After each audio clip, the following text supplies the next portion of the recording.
Well, thank you for being you, and thank you for watching. It's your host, Weston Scrivener, for yet another video of Chessemplations. First, I'm going to turn down the volume on this just a tad little bit, maybe 8 or so. Cool. Just loud enough for y'all and just soft enough for me to also concentrate. Okay, so let me go ahead and make sure that I am live on all the proper channels. Let's check Facebook. And yes, I am indeed live. Cool. Huh. Okay. So last time I wasn't able to get my Rumble to work with me, and this time it seems to be the same case.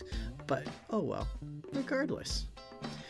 We're listening to some jazzy, funky music thanks to Moobert, and this is DMCA safe music, so no copyright issues. Speaking of which, we've been talking a lot about rights and identity and politics and all that good stuff, and we got more of that coming. But first and foremost, how about I introduce the title for today's episode, and then what I'll do is do some chess games before we get into the actual subject matter. How's that sound? Okay, so here we go. I'm going to go ahead and bring up my notes for y'all. So, the topic for tonight is going to be Mending the Cosmos, or at least that's what the title is going to be. And if you'd like to know why that's going to be the title, well, stick around to the very end and you'll find out. Or I suppose if you watch this later and you skip all the way to the end, that's another way to figure it out. So we're going to be talking about Mending the Cosmos, and we are going to actually address a little bit of this interview from Mr. Hugh Laurie. But for right now, let's get to the chess. All right, so I'm going to switch over back here, refresh this feed just a little bit, and then we'll get ready to go. Do a new 1 minute game, shall we? Okay. Awesome. D4, C4. Okay. Probably do pawn takes. Okay. Not too bothered. Just a little bit by that. But we'll go ahead and do that. Squish that back. This. Oh, okay.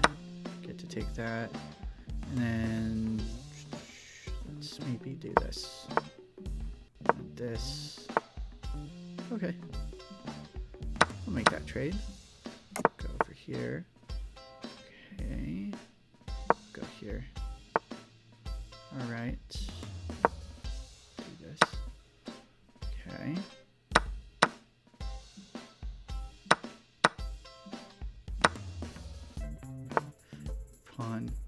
Okay, let's go ahead and do this stuff.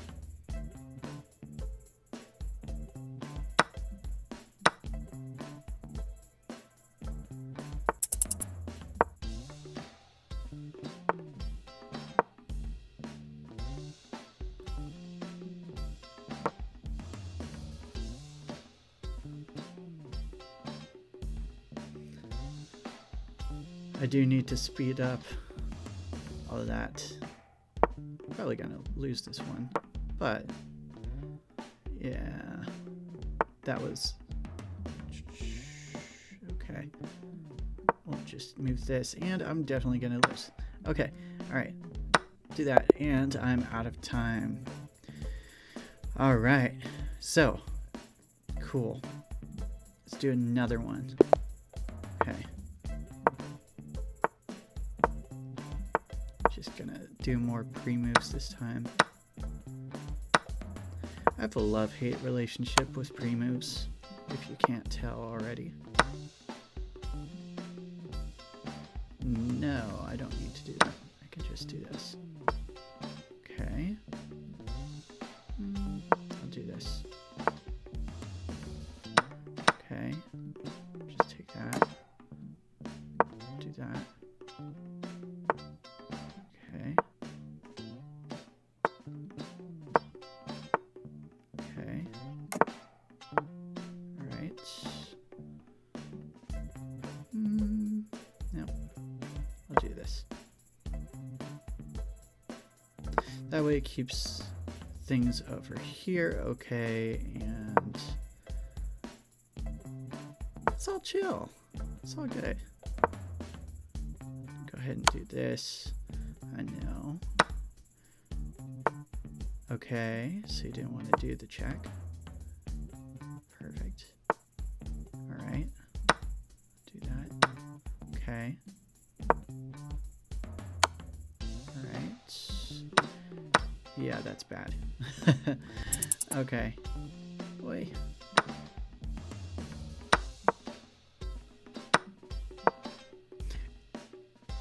Like I said, totally different aesthetic from doing it on the phone. Or with a live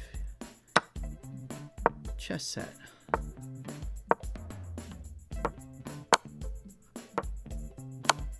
Oh, okay. Alright. Well, anyway, so good games to those folks, and it is hard. It is hard doing blitz chess games on the computer. But we're not going to stop there. We're going to keep going, and we're going to keep excelling. That is part of the goal here. So, I had mentioned earlier that the title and topic for today's stream is Mending the Cosmos. Okay, and let's go ahead and talk a bit about this Hugh Laurie bit here. So, I just was watching this earlier tonight, and as I was having my dinner, I found that this was exceptionally thought-provoking and would be a really cool, interesting lead-in to what we're going to be talking about. Long story short, I'm not going to play the video here. I don't want to upset Edinburgh TV Festival. I've got the feeling that they may be sensitive about their copyright stuff too. So what I will say is that in this episode, and thank God for the transcripts that they have on YouTube, in this one, Mr. Laurie is, of course, fitting in the phrase, America is too big to know itself, so there's fodder for thought. But some more context here is around the 8th minute, which is roughly around where I paused this to take that screenshot. He was talking about how he expects that we're going to have people on Mars in 25 years. And yet we know nothing about what's going on in between our ears. And then he makes a quip about Sherlock. I'm not sure if that was in reference to a specific production or if that was a reference to his character House, because he'd just been talking about House, and House was more or less based off of Sherlock Holmes stories. At any rate, I think this is a very important point that he raises.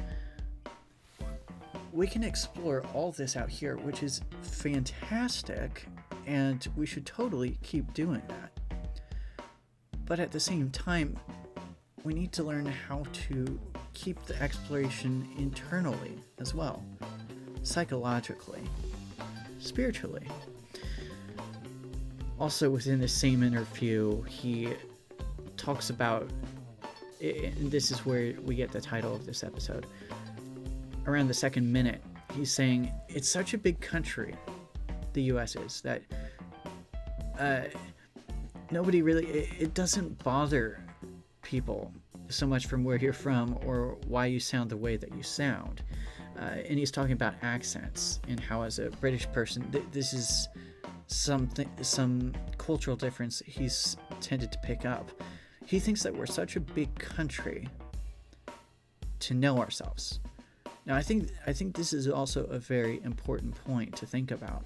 A little bit like the phrase "too big for your britches." Sort of, when I think about that phrase, I'm thinking about Rome, the nation, and how there's a point where, like a balloon, there's a popping point if you think too much of your ego individually, but also this scales up into a national spectrum as well. Speaking about ego and psychology, we're going to keep getting into that. But before we get even further and address this Greek quote that I showed right here, I did find it very interesting that he slipped how the American work ethic has suited his Presbyterian background, like the bones in his body. Now, if I remember correctly, I think, and actually let me just double check myself. Last time I checked, I think he's a self-professed atheist. Hugh Laurie, atheist. He was raised Scottish Presbyterian and now identifies as an atheist right here. Yeah, cool. I didn't plan on reading this, but might as well. He once told the Times of London, "I admire the music, the buildings, and the ethics of religion, but I come unstuck on the God thing." And he said that roughly in 2008. Since he's mentioning blues music here and an album, I highly recommend listening to his album. He's quite a piano player, I gotta say. Anyway, let's get back to the topic at hand, shall we? So, know thyself ton is a Greek phrase, and as I've said here, it also means know thyself, know ourselves. And what does that look like? What does that mean to practice epistemology on ourselves? Well, while we're thinking about that, and we've got a bookmark plugged in there, I wanted to present some other plugs for us to think about. And to do so, I want to back up to his phrase here. We're going to have people on Mars in 25 years, and yet we know nothing about what's going on in between our ears. Now, as somebody with an associate's degree in music and trying to be very passionate about music on a continual basis and so on, I found that was really cool. And I think that intersects with a lot, say, that is talked about within the world as sound, Nada Brahma, and the music and the landscape of consciousness. A book by Joachim Ernst Berendt.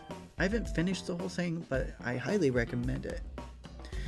At any rate, so that's one plug, and I'll give the links again in the show notes when I have time to write those out. But I also wanted to talk about a theme that I've been bringing up so much lately, which is the doctrine of universal music, or Musica Universalis.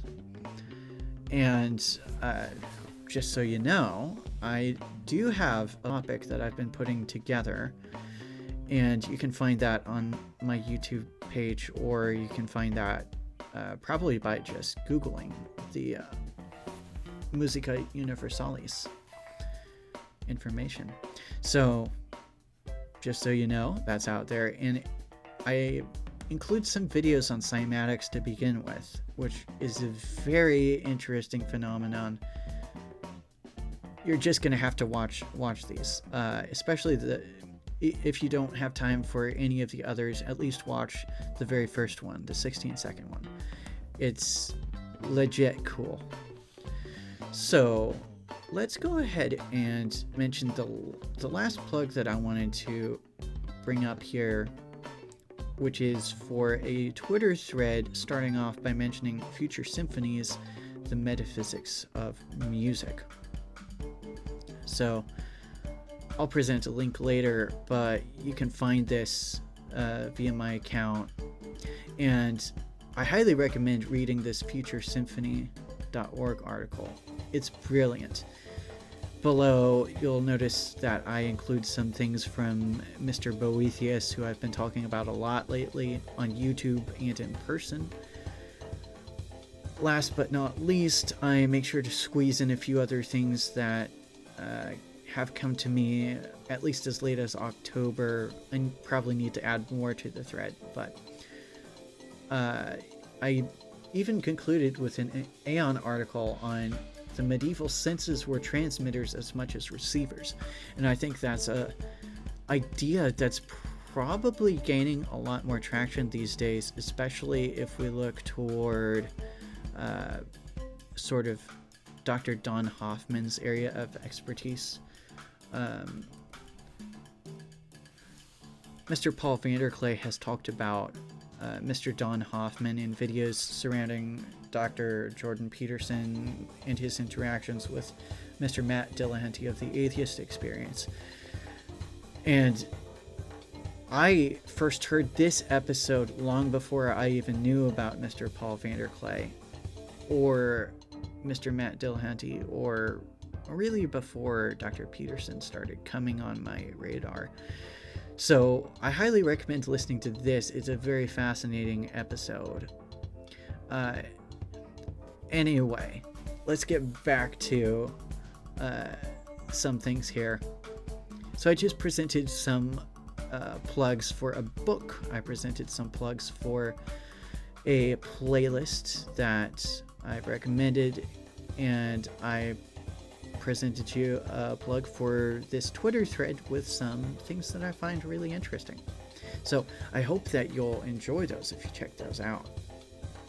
Now, we are going to get to this bit in just a second, this reference to the Parent Trap. But before we really get there, I wanted to go ahead and segue back to the chess a little bit. So let's go ahead and do that, shall we? Okay, so back to the chess. And this time, let's go ahead and do some 3-minute games, shall we? Switch this over. Okay. Let's go play.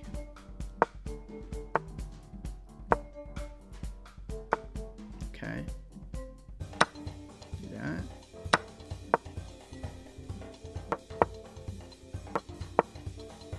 Okay.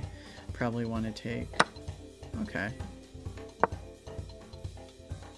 Don't want to trade down quite yet.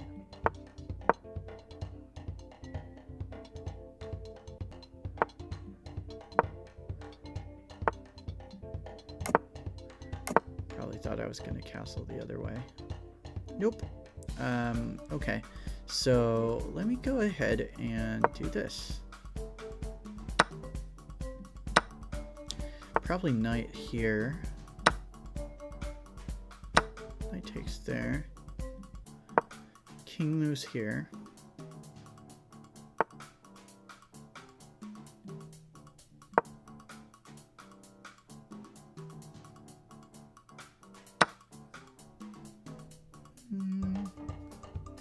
I'll take that. Okay. Now I'll do this. The rook can just go there if it likes. But he did that, so I'm gonna go here. Okay. Good with that.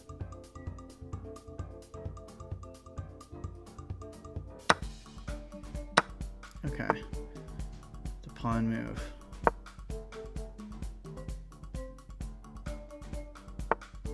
Okay. Let's go ahead and do this. Check. Okay. And then I'm going to go over here.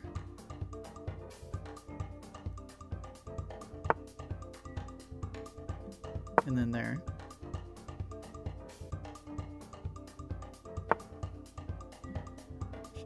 Check.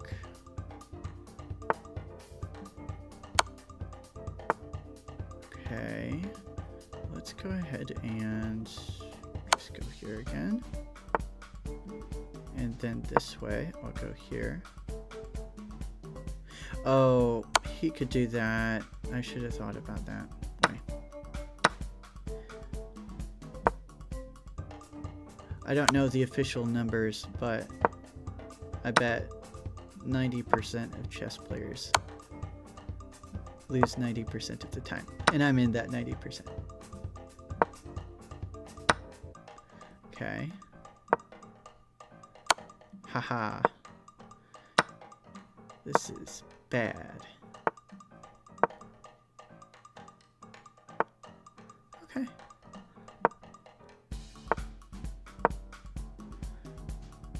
He's just gonna do a pawn race. Nice. Well, not much of a race because I'm out of the running. And mate. Or not. He could have mated me that way. But, okay. Had to take the torture route. That's okay. I'm a sucker for punishment, if you can't tell.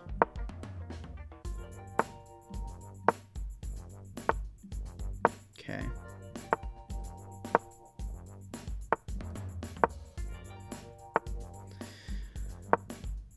I'll have to check the chat in a second. I think the streaming has been going okay, but y'all will have to let me know, because I fear that the streaming quality is a bit laggy. You'll have to let me know.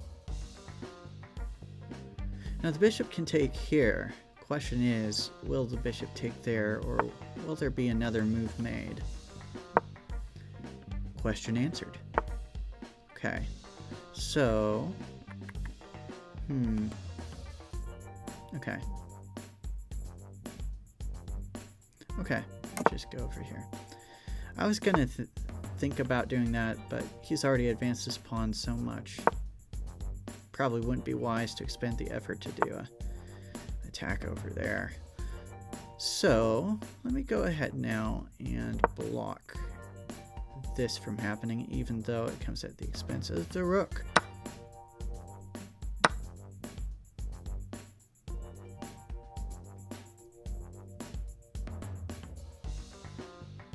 Let's see what will happen next.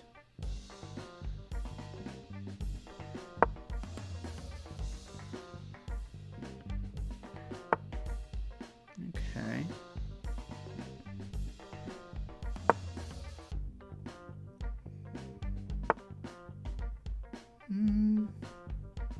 Go over here.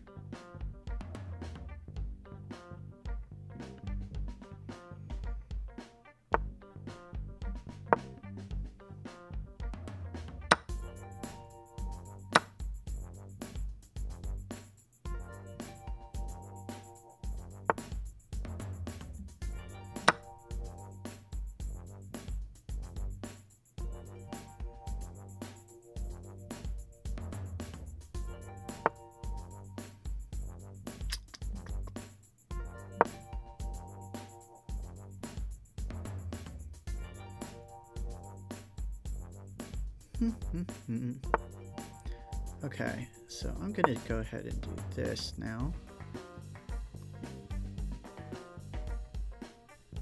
Queen can take here. Come to think about it. But that's called a fork when that happens.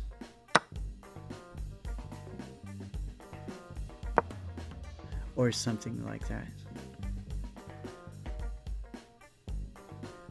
As much as I've read of chess theory, it's always hard kind of remembering the words. As much as I love about theory, it's always hard remembering the words, I find, personally. Let me go ahead and I'll do this. So that knight isn't going anywhere. In fact, it's going out. So That's why I gotta work with what I got.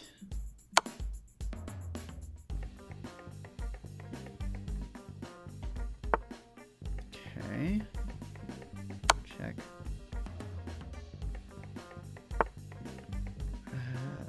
Check.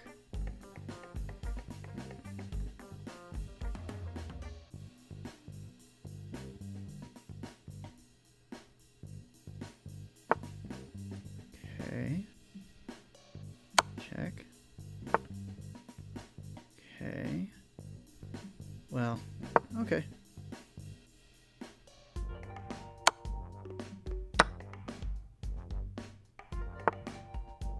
Can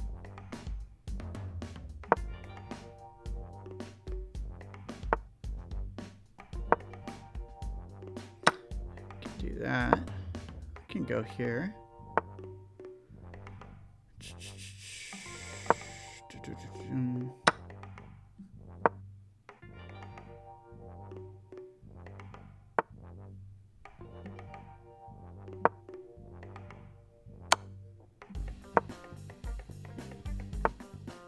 Okay.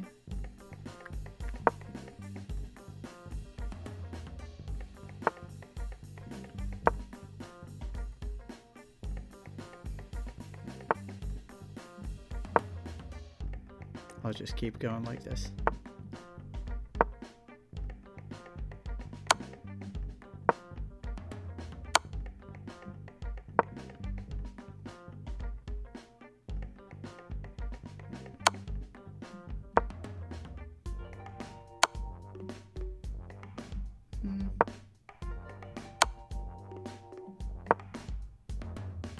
And draw. Okay. All right. Not too bad. Not too bad. Okay. Not ideal, but not too bad. So let's go ahead and back to the topic here. So we were talking about quite a bit. We were talking about mending the cosmos is the topic, and we talked a little bit about Hugh Laurie and how his little interview there, that clip reminded me of the Greek phrase know thyself. And then I did some plugs for some very, I think, incredibly related musical philosophy. And now let's go ahead and say, as my transition point, the Parent Trap's song, Let's Get Together. Yeah. So if we look up the etymology for the word symphony, we'll notice that, a number of things, but it has meant the assimilated form of sin, so that's together, plus phone, voice, sound. So to sound or to voice together. And, oh, hey, Mark's watching. Thank you, Mark. Good to see you. Always great to see a friend in the digital form. So, symphony. We're talking symphony. So, as I've been talking about lately, people like Mr. Boethius, who was a Roman Christian back in the 400s, would have talked about how music is so much more than the sounds that you can hear. Artificial human instruments, those are the shallowest tier of music, according to folks like him. But there's a deeper music, and that's the music of societies and of families, of countries, of towns, of collectives. So that also counts as music.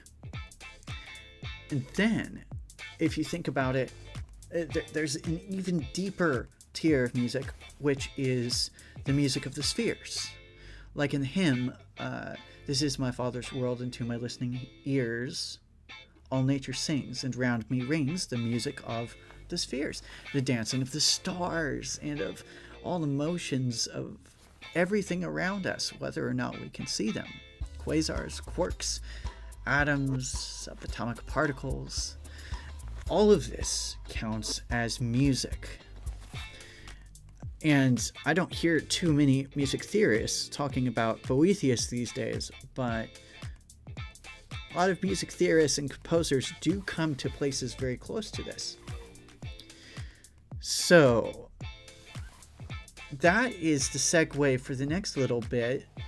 And I'm going to be talking, I'm shifting into talking about the Church Fathers, and then we're going to be talking a little bit about Dr. C.S. Lewis, and we're going to be talking a little bit about, well, spoilers, we're going to be talking about going back and forth between the Bible and the Bhagavad Gita.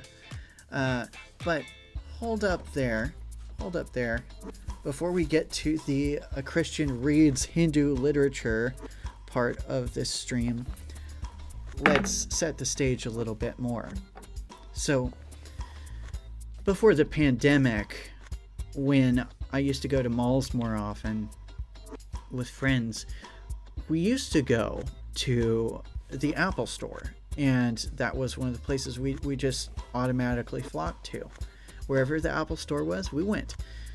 And in the Apple Stores, what I would do is I would go over to where they had the MacBooks or the iPads, usually the iPads, and I would open up, because I'm a nerd, wherever some internet sites like to host writings from the Church Fathers. So let me go ahead and bring an example of this down here for you. So New Advent is a specifically Roman Catholic place to find these, but you can also find these via Protestant websites like Christian Classics Ethereal Library.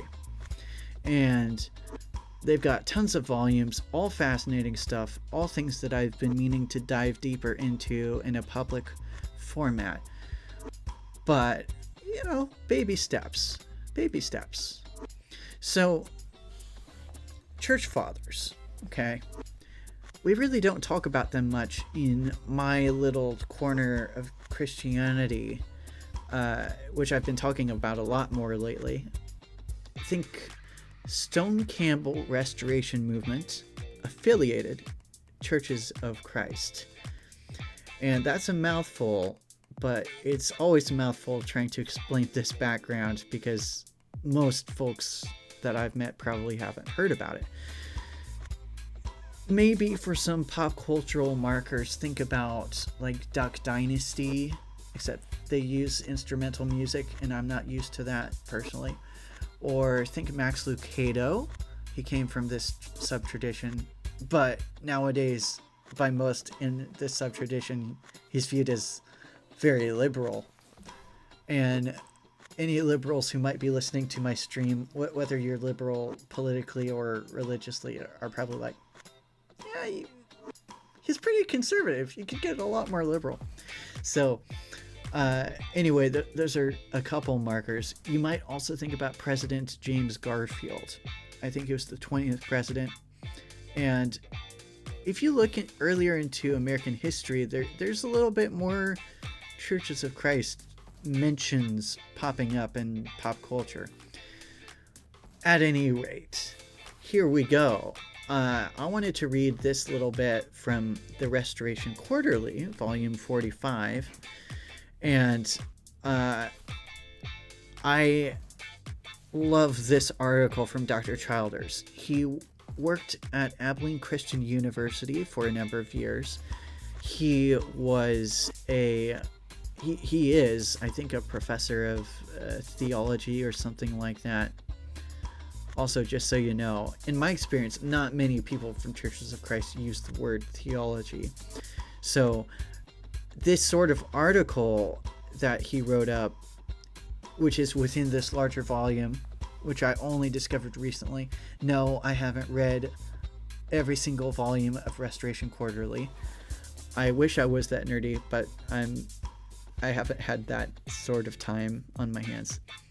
But anyway, in this article, or essay I should say, Reading the Bible with Old Friends, the Value of Patristic Study, he has this paragraph that I wanted to read for you. And this relates back to psychology, and believe it or not, we'll tie this back to politics. And this relates to the word symphony, which I just read some of the word history of. For many Christians who read the Fathers today, the issue is not one of authority, but of community. So there's the symphony idea. This is music. Getting together with the church dads, right? Many Christians read the Fathers in order to expand their circle of dialogue partners. That's always a good thing, right? I think there's even a proverb about how we benefit from sparring with each other or having lots of conversations and debates. And even though I prefer the conversation model over to the debate model, mostly because it's really easy to mess up the debates into name calling and stuff like that, at least on the popular level. I prefer conversations, but a good civil debate, I love those. At any rate, back to this quote from Dr. Childers. Many Christians who read the Church Fathers today do so for community, to expand their circle of dialogue partners. They're fully aware that they will not agree with everyone who speaks up in this conversation, nor do they feel obliged to do so. After all, it's not necessary that two people agree in every respect in order to share a beneficial relationship. Sometimes a difference of opinion makes the conversation conducive to personal growth. Yet, as it turns out, fans of the Fathers are often drawn to them initially because they have found among them genuine colleagues with whom they share a kinship of faith, attitudes, and pastoral mission. It is not without reason that the Fathers' works have been long considered the benchmark Christian classics. So, in other words, just as I love my family and my friends, by the way, thank you, Mark, for popping in. Mark has been a homeschool friend of tremendous proportion, and I need to get back to him in person soon because he's a fantastic guy. Anyway, so just as I love my family and the family of my friends, so I love this extended family of church fathers. And so this is the lead into comparative religion. A Christian, me, reads Hindu literature. For instance, the Bhagavad Gita. But before we, and I know I've been saying this a little bit, but I really like to set the stage. And I feel like it's not always helpful to just jump in all the way. Not always helpful. Now, you could be tempted to ask, which came on the scene first, Hinduism or Christianity? What I'm going to be suggesting to you, and I'm not the only one to do this, but I'm going to say that's a bit unhelpful framing.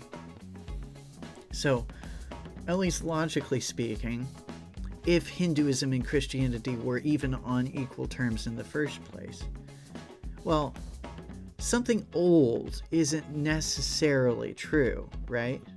Now, we could switch that the other way. Something new isn't necessarily true, right? Because why not make things strict on ourselves, right? Well, so in theory, again, if Hinduism and Christianity were on an equal playing field, and I'll work with that assumption for right now, well, I might grant that Hinduism might have been explicitly proposed beforehand, but could still be quite misleading.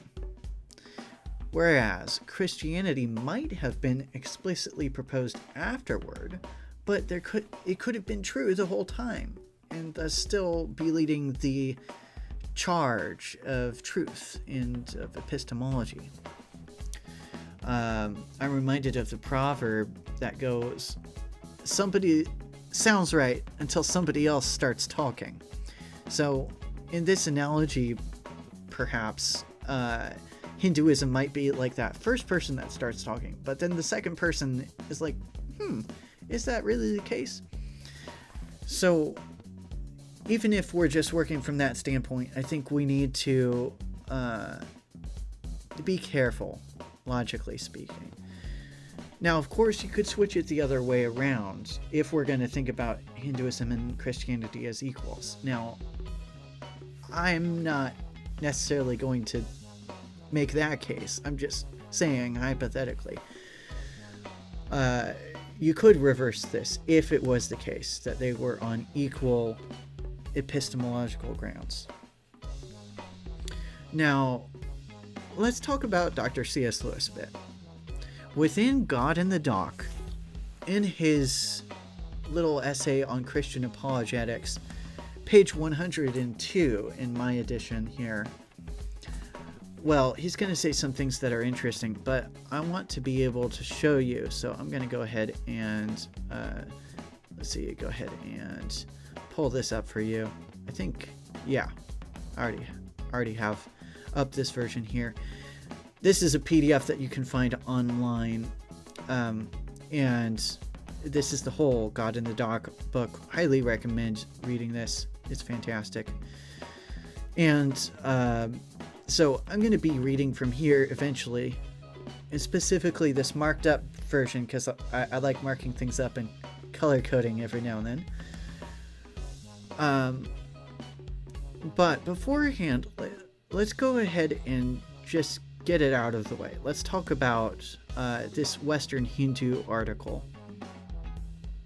And when I say get it out of the way, I don't mean that we will have solved everything within this article tonight, or that we will have adequately addressed it.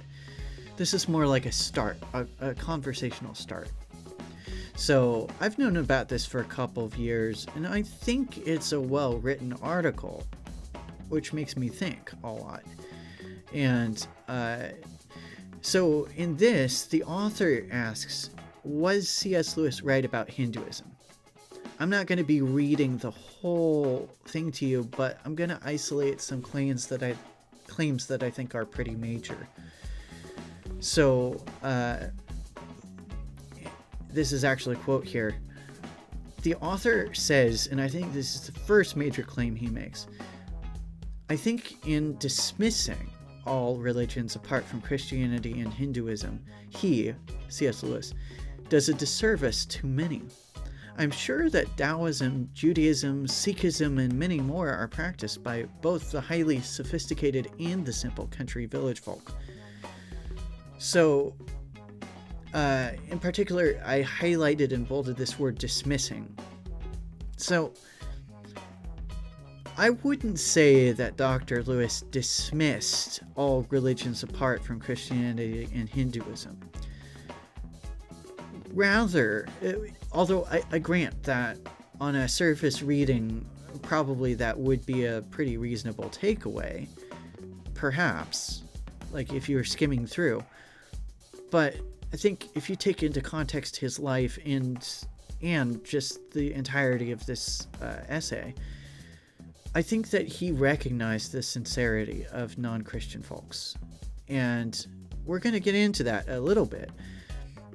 Epistemologically, too, I think that he was being quite precise and charitable and humble. So, while I quite appreciate this Western Hindu article, and I think it's very thought-provoking, very well written, I would disagree with this characterization here. Some other claims that this author makes are, firstly, C.S. Lewis is very much a man of his time, place, and class. And I would say, yeah, aren't we all? To some degree. I think that this is a very good contextual quote. It's a good starting place, but I don't think that it proves the point that he's trying to make here. But of course, to be charitable, I think probably all of these claims in concert, and probably some claims that he didn't even get to, would be needed in order to provide a robust version of the case that he's trying to make. Secondly, he says, is Hinduism really split into a high and low version?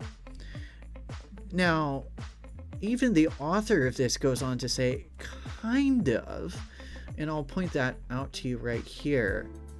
The author goes on to say, to a certain extent, all religions are. A Hindu farmer is unlikely to follow theological discussions about Advaita, Dvaita, etc. And this is just as true of Christianity as well. Not many Christians will even have heard of transubstantiation, for example. So, kinda, yeah. I think Hinduism is sort of split, and I think in a way you could probably say the same thing about Christianity or in other religious systems as well. So I think it's sort of like my reaction is sort of like, yeah, but keep going. Now, another claim that this author provides is that C.S. Lewis had a parochial view. Now, speaking about looking up terms, if you haven't heard of parochial before, let's go ahead and look that up super quick. I looked that up earlier today, actually, and I love my complicated words. So parochial has meant of or pertaining to a parish. And so you could think church building, congregation, or whatever word you're more comfortable, or phrase you're more comfortable using. So that's sort of like a straightforward meaning, but there's a figurative sense too, which is limited or narrow. And if he was intending it in that sense, which I think he probably was, I feel like there was just a little bit of a gap in there, just a little bit. I think in a sense, sure, in that all of us are a little bit narrow-minded to some degree, or a lot narrow-minded to some degree, sure. And he shared in that too, insofar as he was a fellow human being. And sure, yeah, you could be narrow-minded in the sense that, like, epistemologically, when we look at our Costco inventories of knowledge, well, sometimes we do have to make executive decisions about, like, well, what produce, what idea item should I need more of, or what should we need less of, or, you know, that sort of thing. So in those sort of senses, I would agree, but I don't think that this is enough to make the point that he's trying to make in this article. And another major claim he seems to say is that this Western Hindu author, thinks that others saw a lot more in Hinduism than C.S. Lewis did. And I think that's possible, more than possible, probably likely. But I don't think it's enough to go where this author wants to go. Taken all together, of course, I think that this sounds like a very strong case, at least with a surface, maybe surface level reading of Dr. Lewis. And, but anyway, I'm not, like, I love to learn more about this Western Hindu dude. I've only read a couple of articles, and this is one of them. I think it's a fine article. Again, it just happens that I think that there's not enough here to go where he's wanting to go. This doesn't mean I'm offhand dismissing where he wants to go with it, but let's go ahead and turn to Dr. C.S. Lewis, and then I'll go transition back to the chess for a little bit here. So in this text that I've mentioned, Dr. C.S. Lewis says, we are not pronouncing all other religions to be totally false, but rather saying that in Christ, whatever is true in all religions is consummated and perfected. This is part of his concept of the entelechy, the telos, the goal. If you're an archer or into archery, then you know that when you're preparing to shoot your bow, you have to aim somewhere. Same thing if you're going to work with other semi-automatic rifles or something like that. You got to aim somewhere. And his point, again, which I quite agree with actually, is that other religions are not totally false. But just as fallacies are privations of verities, just as lies are like parasites feeding upon the host of the good. So I think we do need to understand that there are some lines to be drawn, not by us of ourselves necessarily, but there are lines to be drawn between truth and falsehood. Even if you're a solipsist, even if you think that you're the only mind in existence and that everything else is purely illusory, then I still think it's unavoidable. You still have to kind of look at your Costco inventory and sort of still try to figure out what goes where and how do we secure this idea. And continuing on further with Dr. C.S. Lewis. On the other hand, I think we must attack wherever we meet it the nonsensical idea that mutually exclusive propositions about God can both be true. And I agree. For my own part, I have sometimes told my audience that, sometimes is a key word there, the only two things really worth considering are Christianity and Hinduism. Islam is only the greatest of the Christian heresies. Buddhism only the greatest of the Hindu heresies. Real paganism is dead. All that was best in Judaism and Platonism survives in Christianity. And notice that's in a parenthetical section. I think it also develops his point quite well.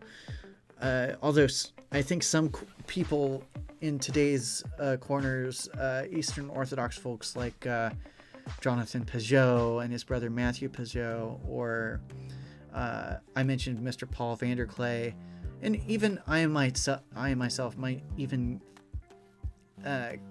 maybe contest the real paganism is dead part. Then again, I would be okay with saying that maybe less than robust paganism survives today. So I've got to think through that claim a little bit more. But in principle, I don't necessarily disagree. He goes on to say, there isn't really, for an adult mind, this infinite variety of religions to consider. We may, salva reverentia, I think with great reverence, divide religions, as we do soups, into thick and clear. If you also like Soup Plantation, or if you also like Olive Garden's Tour of Italy, which I haven't had in ages, point is, I love soup, and I love this analogy. By thick, Dr. C.S. Lewis means those religions which have orgies and ecstasies and mysteries and local attachments. So by thick, he means intimate, okay? By thick, he means immanent. He says Africa is full of thick religions. By clear, I mean those which are philosophical, ethical, and universalizing. And he says that Stoicism, Buddhism, and the ethical church are clear religions. So these are systems which you might say nowadays are like Ivy League or abstract or highbrow. This is what he would say are clear religions. Now, Dr. C.S. Lewis says, if there is a true religion, it must be both thick, both intimate and immanent, and clear, or transcendent, and like epic. It's got to be both. For the true God must have made both the child and the man, both the savage and the citizen, both the head and the belly. Now, I've got that literature and writing studies, those certain more cynical authors of the critical tradition in my head that are saying, oh, this sounds racist and sexist and colonialist and all the bad things. But give the man some grace. I think when he was talking about the savage, I don't think he was a put down. And just as when he's talking about a child or the child, I don't think he's putting down children. And I don't think he's putting down the belly either. Or in his other books, he talks about chess, the medieval idea that, you get more of the human being with like this sort of this central, so to speak, area of the human body. It's around here that you can test the mettle of a man. So I don't think he's putting down any of those categories. I think he is, however, saying that they are somewhat different categories. The only two religions that fulfill this condition are Hinduism and Christianity.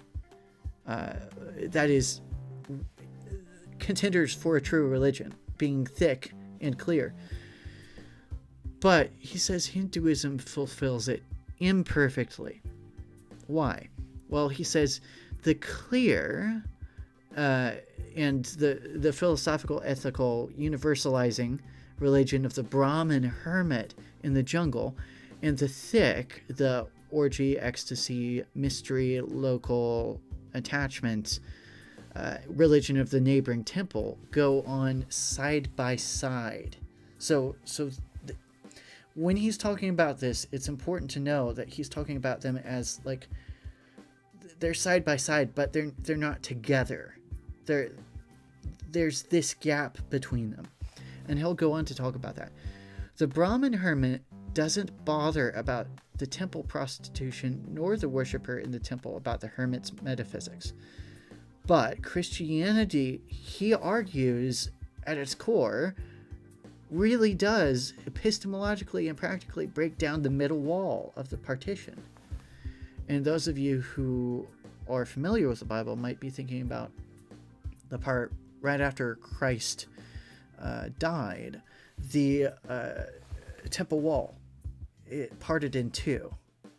And lots of church fathers have talked about that. I'm not going to go into that right now. But this is his point.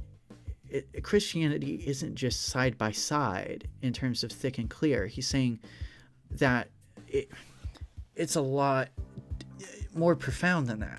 It takes a convert from Central Africa and tells him to obey an enlightened universal ethic. And it takes a 20th century academic prig like me. And again, prig is a derogatory insult. It's a self-deprecation. Self-righteously moralistic person who behaves as if superior to others. Okay? So he's saying a 20th century academic, self-righteous person like me, well, I'm just going to put it out there. I think if you can say that you are self-righteous, you have some good self-awareness. And by you, this is a sermon to myself more than it is to anyone, I think. Because I can also tend to be like an academic prig, unfortunately. So he's saying Christianity, the challenge here is that it takes an academic prig like me and tells me to go fasting to a mystery, to drink the blood of the Lord in the Eucharist, in the Lord's Supper or communion. The savage convert has to be clear, as in philosophical, ethical, and universalizing. So in a sense, Christianity challenges a leap beyond what you were before, what you have known, and what you have felt, how you have been. Whereas I, the academic prig, have to be thick. I have to be more local. I have to care about you and I have to care about mysteries, whereas I would rather care about like rationality. I have to care about ecstasies, or like dances, whereas I'd probably rather stay in the hobbit hole. I have to care about orgies. Okay, well, Dr. C.S. Lewis probably isn't actually recommending orgies, but you get the point. It's intimate. And he's saying, where I was the highbrow and abstract person, Christianity is challenging me to live into a different way of being. And he says that is how one knows one has come to the real religion.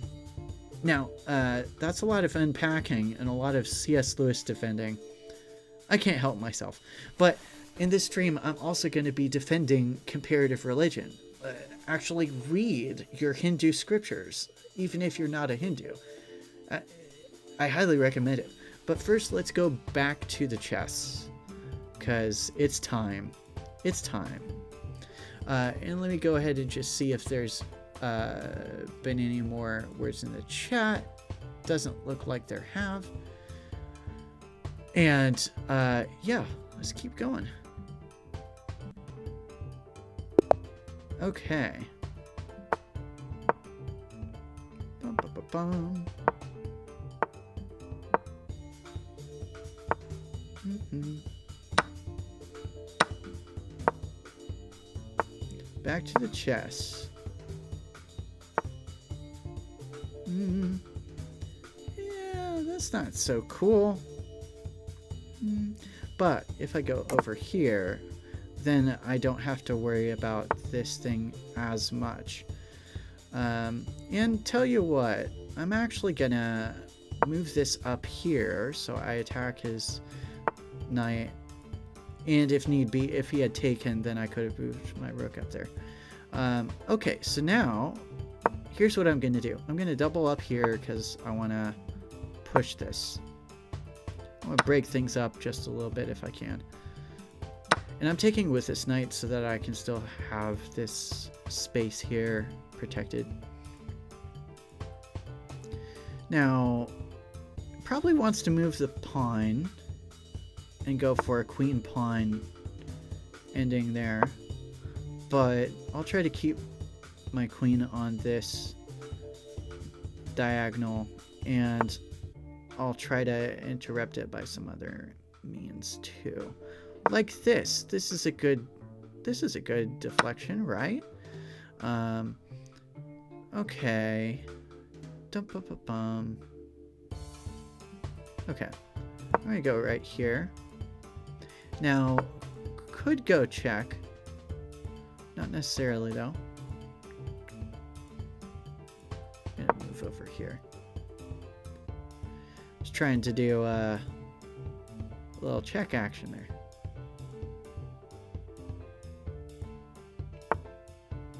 Okay. I'm gonna go over here, because this way I can attack this pawn and keep this pinned. Oh, that pin. That's what I meant to say earlier. Not fork, pin. Sometimes these terms come at weird times. Oh well. Music theory, it's the same way. It takes me a minute. I'm probably better remembering terms for like theology and philosophy stuff, but I mean, it's a challenge. It's a challenge.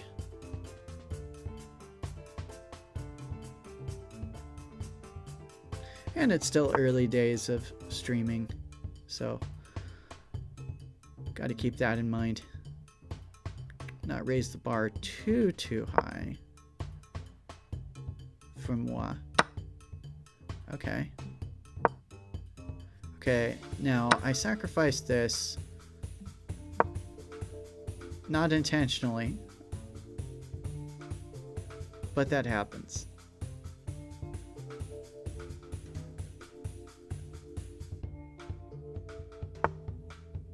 Okay.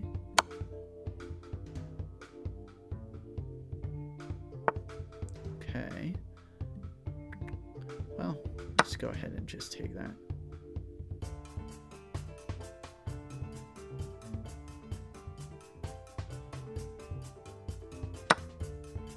Okay.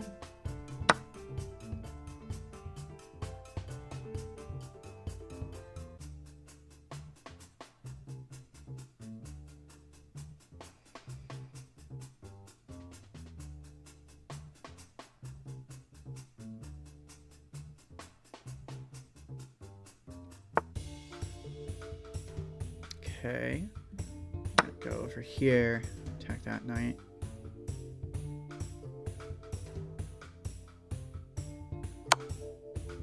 Okay. Alright.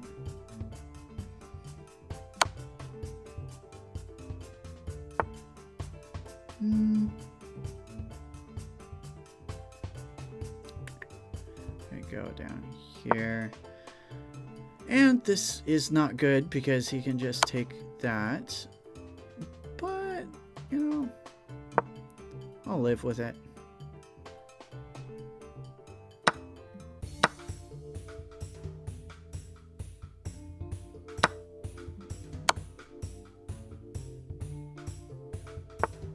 Okay. So I'm fighting for dear life. But that's okay.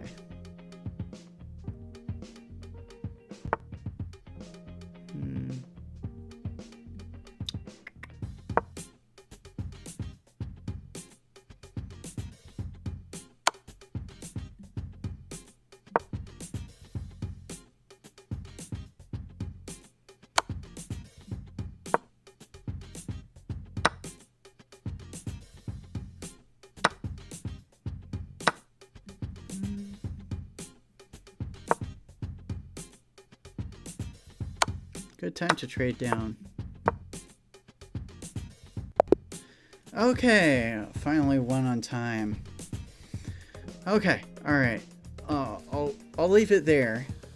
This won't be the last of the chess, but okay. Back to this. So, Christianity, Hinduism. Apologetics Press is an apologetics venue, which is related to this Stone Campbell restoration movement background that I was talking about earlier. And I'd just like to read a little bit from this particular article, which is extremely well done. I wish there were more like it.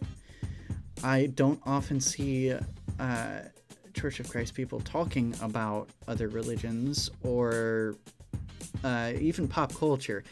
There are some exceptions, like Dr. Richard Beck, who I've been talking about more lately, and also Mr. Luke Norsworthy. But anyway, let's go ahead and read this quote here.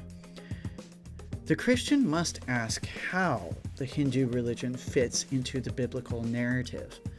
Islam grew out of Judaism and Christianity, and Buddhism derived from Hinduism. Hinduism is the only major religion lacking an adequate explanation as to its origin. No substantial texts exist beyond 1000 BC, and the texts after 1000 do not contain narrative. The earliest of these is the Rig Veda, which is nothing but a collection of praise hymns to the gods, rather than the record of a people as in the Bible. Now, pause here. none of this automatically by itself would mean that Hinduism is false. Okay? And actually, I think it's quite admirable that amongst the earliest of Hindu texts are praise hymns. Like, talk about music. I applaud praise hymns. However, and again, there's just like as in science, how they're constantly revising the maps of meaning with regard to like, oh, the ancients didn't know about atoms the way we do, and oh, here are black holes. No, look here, quantum mechanics, and so on and so forth. So there's that realm of trying to map out knowledge and map out the territory, which you shouldn't confuse with there actually being territory to be mapped out. The other thing I was going to say is that, so there's a certain amount of like genealogical facts I can figure out about my family by going to like ancestry.org or other things like that, other services. And so I get to expand my mapping of family history. There's like the known universe of family history. But there's, of course, a vast amount of unknown family history. And this isn't to say that the unknown family history isn't important. There very well may have been, for instance, texts from Hinduism before the Rig Veda, but the Rig Veda is what has been handed down to us, like hands-me-down clothes. And so even though we're gonna be saying those things out of scholarly care, let's continue a little bit forward. Unlike Western cultures, which tend to view time as a linear progression, the Eastern religions generally reckon time to be cyclical. As a result, they emphasize the eternal over the transient and historical. Scholars are able to piece together the earliest Indian religion only through archaeology, clues in the later texts, and by extrapolating from existing traditions. Now, again, and people like Dr. Michael Licona get into this within his book. Let me go ahead and pull that up for you. Let me get my Kindle library. So one of the Kindle books that I have slowly been reading from is Dr. Michael Licona's The Resurrection of Jesus, a new historiographical approach. It's a very big book, but very well worth it. And in that book, one of the things that he spends a lot of time laying the groundwork for is how can we know anything historical at all?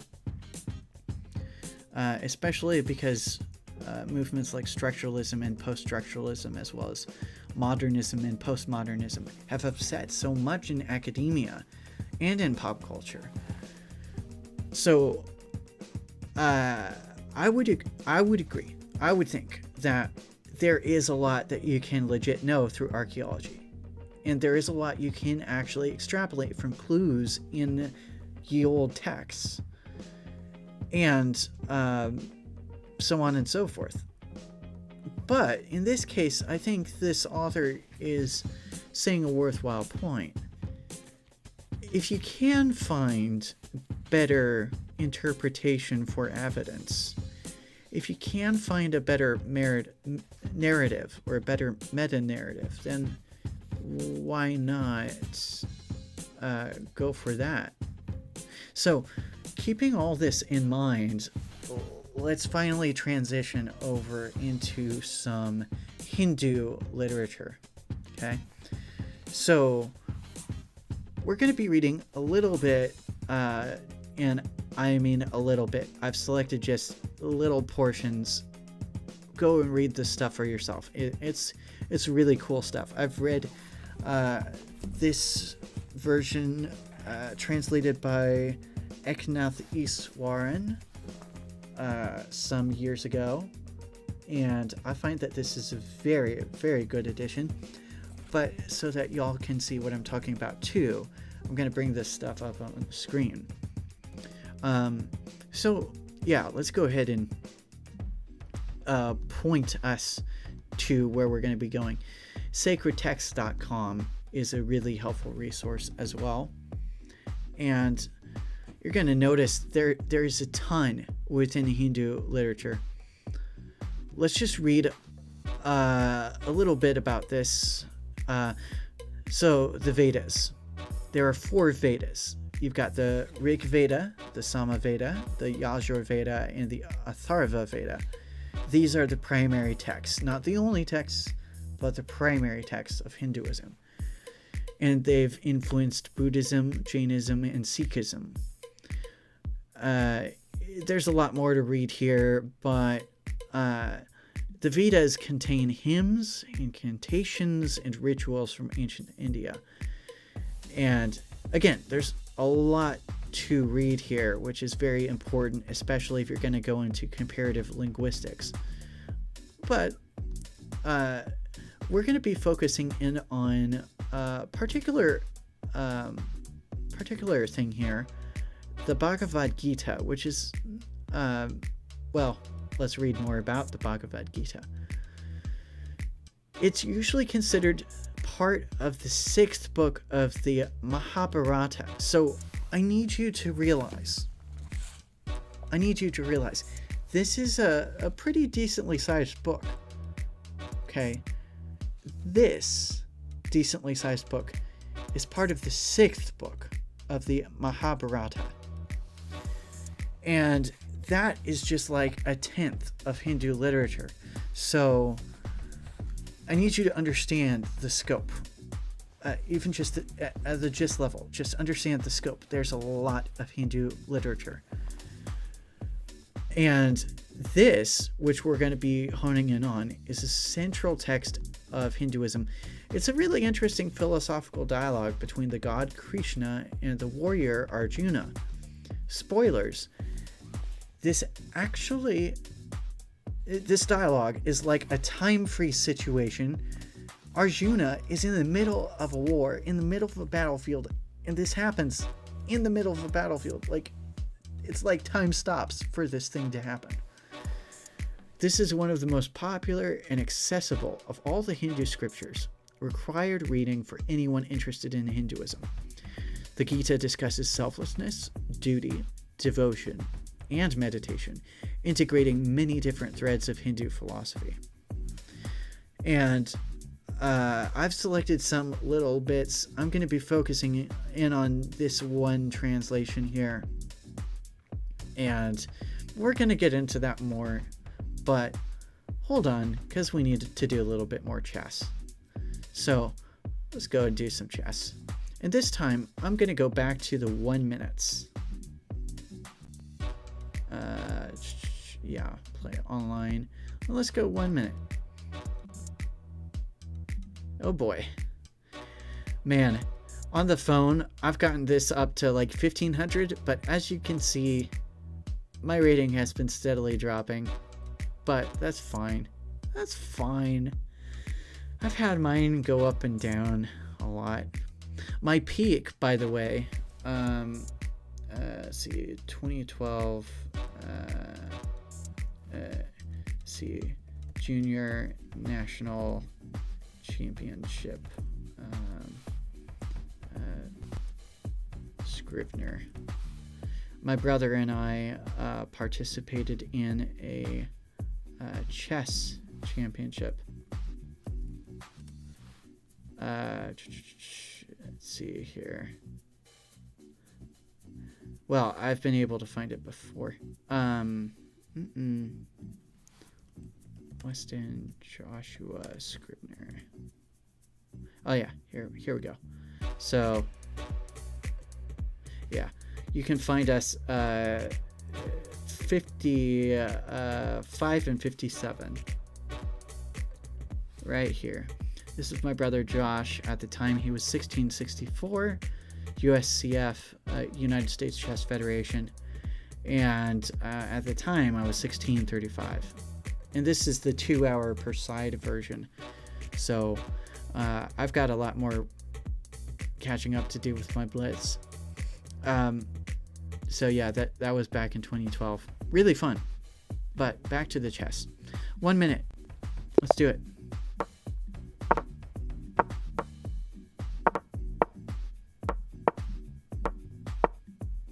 Nope. Oh, great. Okay. Okay.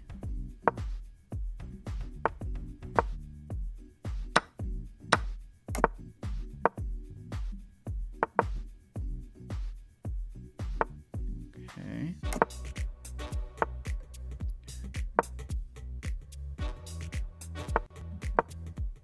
Go ahead and do that.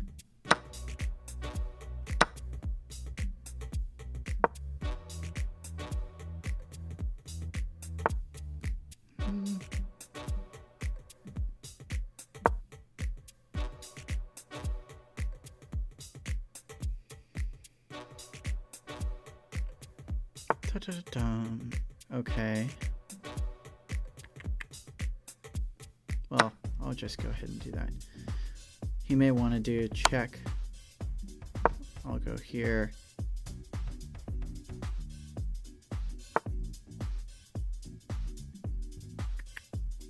Take this. Take this. Okay.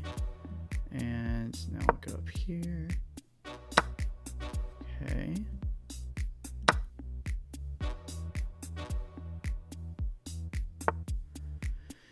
Okay. Go ahead and do this. Then this. Okay. And this. And then this.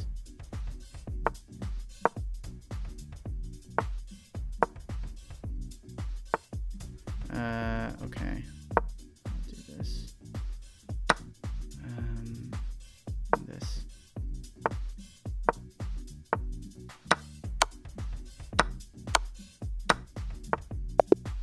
Oh man, I ran out of time. 1 second. Sometimes it's like that. Oh well. Okay, so let's go ahead and do it. Let's do another. Okay. All right. So we're doing another 1 minute chess game here. Okay. Okay. I'm gonna go ahead and do this. And do this.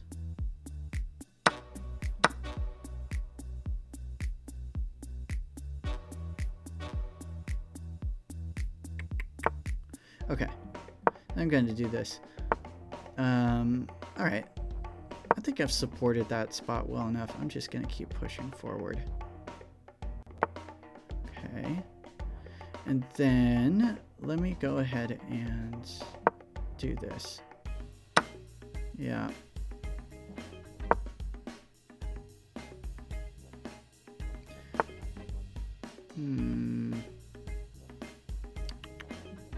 Do this.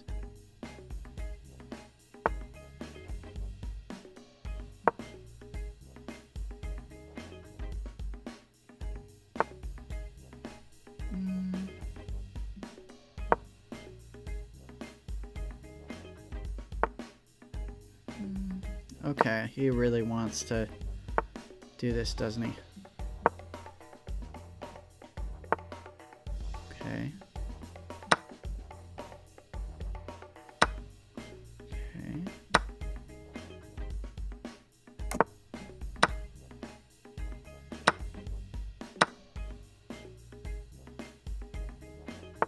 Okay.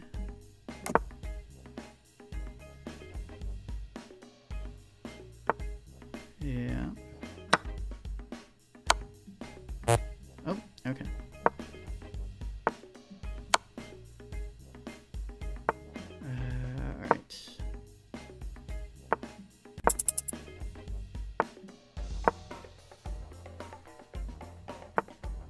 Okay. Boom. Okay. Yay. All right. Okay. 1370. Sweet. Okay. So, let's keep going. All right. So, I'm going to go ahead and pull up, to help me follow along. I'm going to get my version here, and then I'll bring it up for you as well. So I selected 128 through 46. Perfect. Okay, so this is chapter 1, and actually I'm not even going to read the entirety of this quote here. I'm just going to point it out for you. So let's go ahead and head over to chapter 2, which is in this edition called The Way of Knowledge. And I'm going to skip ahead to the very end, 28-ish. So roughly around here, there's actually a speech from Arjuna.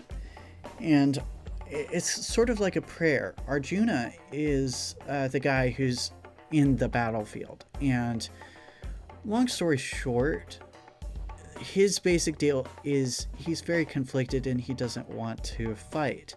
And if you look into sort of the complicated family history, the gist is he's fighting other family members and he doesn't want to do this.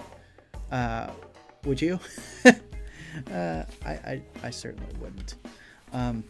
So there's this prayer, and I'm not going to read the whole thing, but I will read some excerpts from here.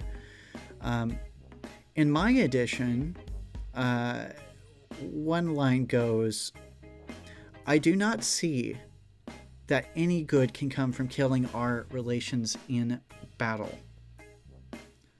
I do not see this. Oh, I noticed what's wrong here. I went to the second chapter instead of the first one. Wait, my goodness. All right.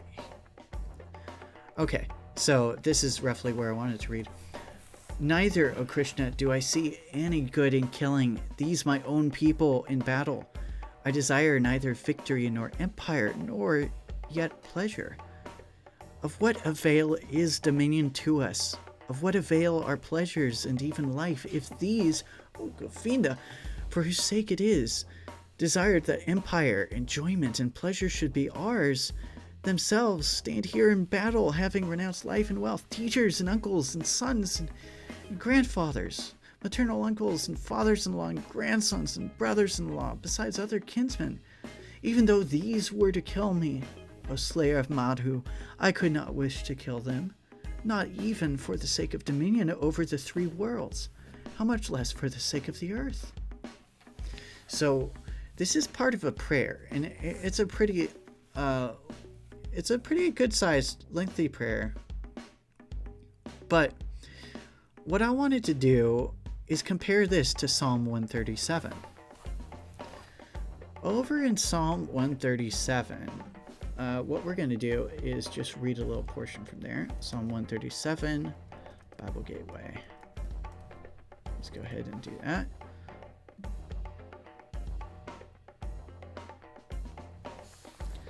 So in this one, this is coming in an extremely sad time.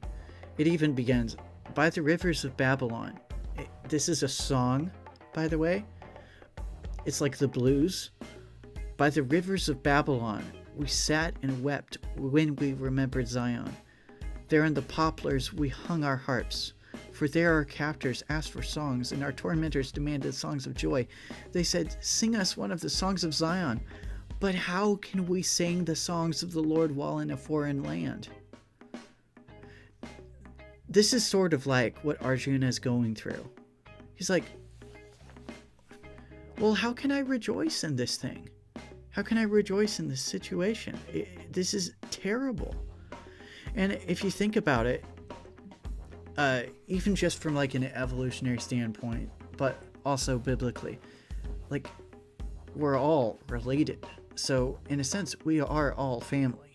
I may not have met you before, but you're family. And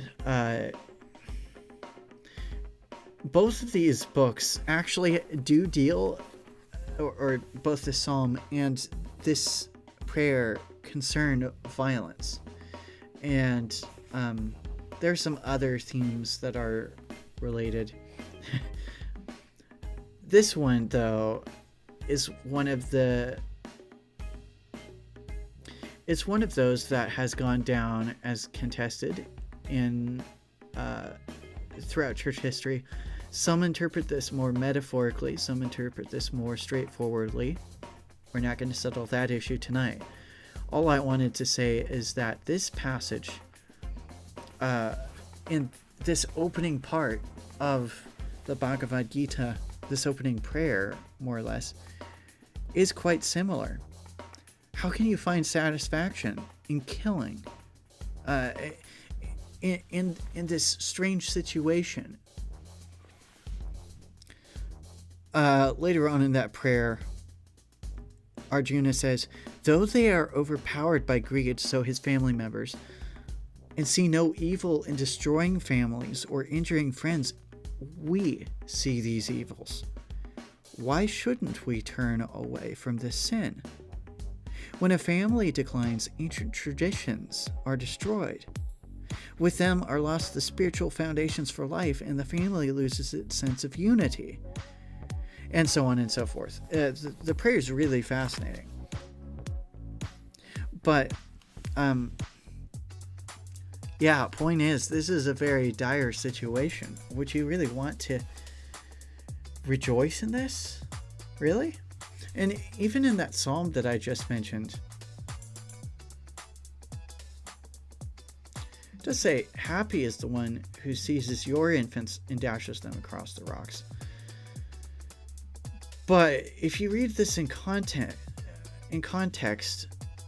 so Babylon, which isn't necessarily even talking about Babylonians in particular, just as, like, if we talk about China, we're not talking about people who live in China necessarily.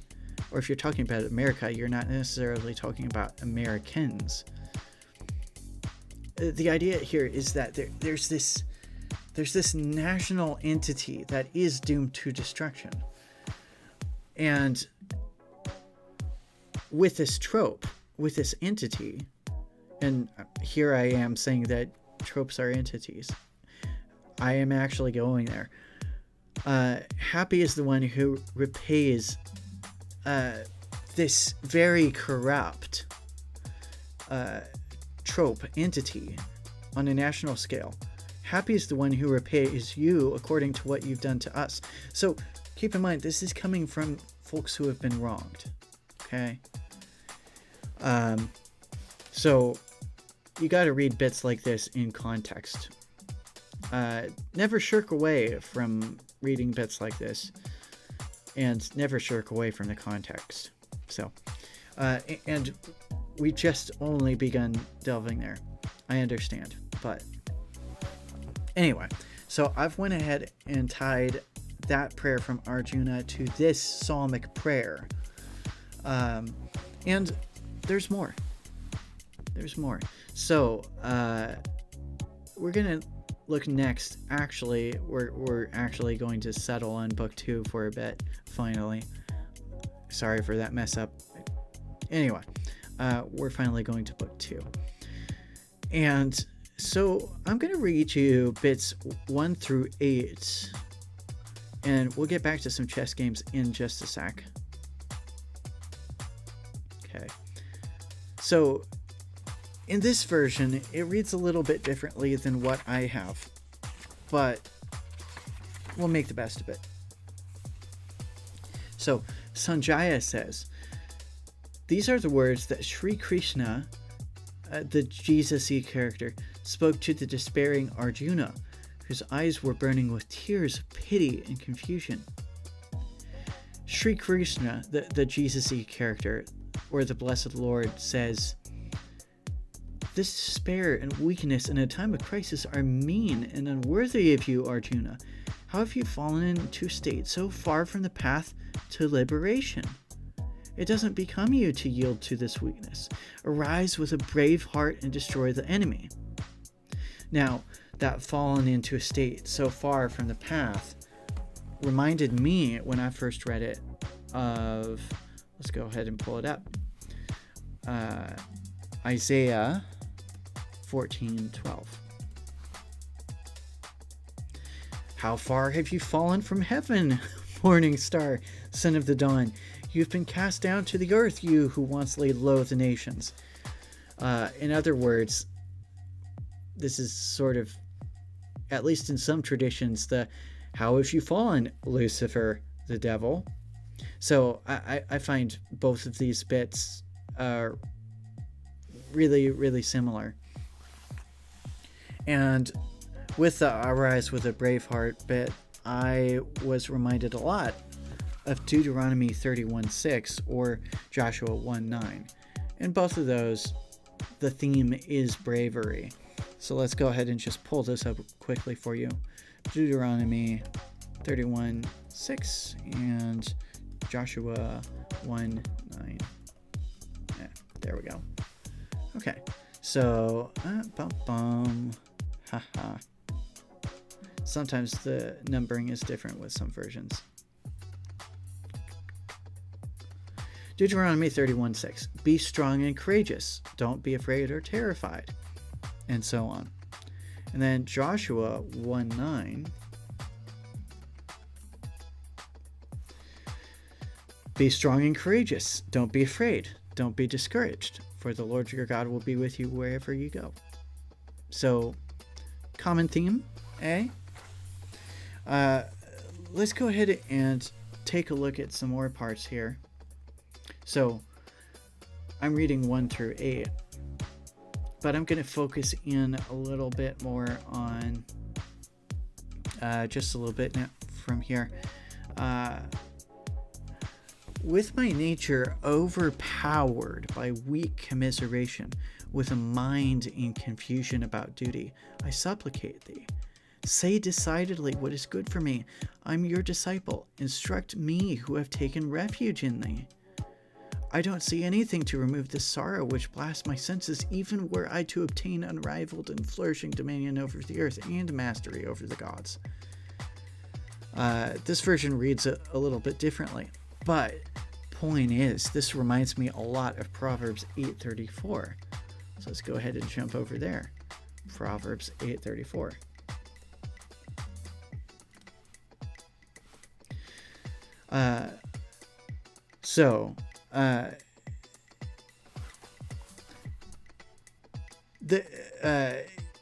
The bit about I have fallen at your feet, give me instruction. This reminds me of blessed are those who listen to me, watching daily at my doors, waiting at my doorway. The idea of constancy, endurance, of continually meditating and soaking in on these things on a 24/7 basis. Furthermore, there's the my will is paralyzed, or my nature is overpowered by weak commiseration. And this reminds me of Romans 7:15 through 20. Classic. I don't get what I do, for I want to do what I don't do, but I hate what I do. And if I do what I don't want to do, I agree that the law is good. As it is, it's no longer I myself who do it, but it is sin living in me. For I know that good itself does not dwell in me, that is, in my sinful nature. For I have the desire to do what is good, but I can't carry it out. For I don't do the good I want to do, but the evil I don't want to do, this I keep on doing. Now, if I do what I don't want to do, it's no longer I who do it, but it is sin living in me that does it. So, I think there's a lot of common ground there in the feeling of analysis paralysis. Now, let's go ahead and, again, there's a lot more to note within this chapter, but I'm just going to be doing some cursory stuff. I'll note this and then I'll do another chess game. So 227 roughly around there. In my version, I'll read my version, but I'll point you over to it in this version. 227. Okay. Or actually, let's back up to 26. O mighty Arjuna, even if you believe the self to be subject to birth and death, you should not grieve. Death is inevitable for the living. Birth is inevitable for the dead. Or you just read that version too. If you should take this to have constant birth and death, even in that case, O mighty armed, thou oughtst not to mourn for this. Of that which is born, death is certain. Of that which is dead, birth is certain. Over the unavoidable, therefore, thou oughtst not grieve. Now this is a perfect quote that I know I've read before, but I forgot to include it when I did a paper for a master's class. I write about that more in this blog post here. I write about my last few classes. But the paper that I'm talking about is this one, called The Rupture of the Real, Life, Death, Liminality in Kim Hai-soon's Autobiography of Death and Tracy K. Smith's Life on Mars. And as part of the opening, I had quoted Friar Richard Rohr. He's a rather controversial Franciscan priest within Roman Catholicism. So there's a book, Adam's Return, The Five Promises of Male Initiation. And within it, Friar Richard Rohr, sorry, not Dr. Friar, had strongly suggested that death and life are in an eternal embrace, two sides of the same coin. And I thought this was a really neat quote. At the time, I thought this is at least a quote I can probably agree 90% with. It's growing on me. I would say, though, that life is more fundamental than death. But for at least within this existence, this fall-affected existence, I would agree that these are in an eternal embrace. Anyway, so I thought, man, I should have quoted from this part in that paper, facepalm, except it's hard keeping all of these references in mind. I try, but it's hard. Okay, so in a bit, we're going to hit up the rest of this book, and we're going to wrap up before too long. I anticipate I'll be going for 1 more hour. Okay, but let's go ahead and do some chess, and then I will pick up at 2:46. Okay, so let's do a 1-minute game.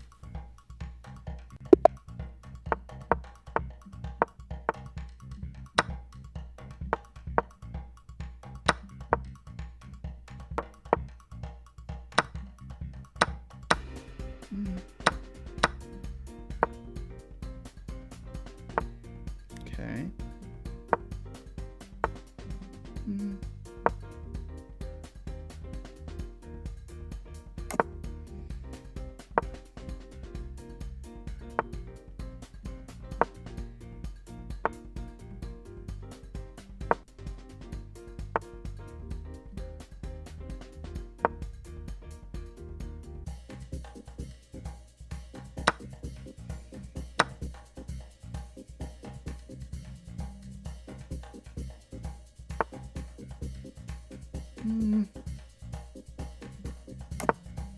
I know he's gonna check me.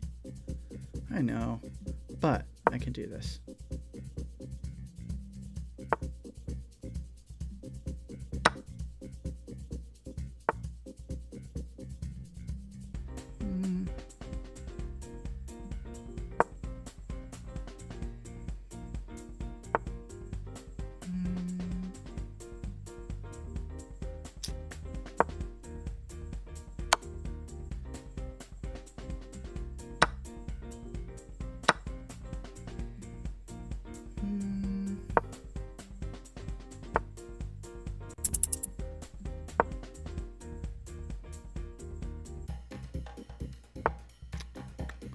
Okay. Boy. Alright.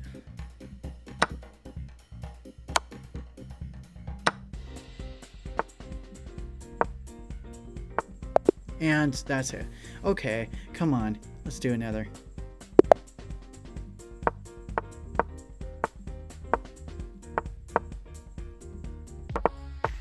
Okay. I like to do these every now and then.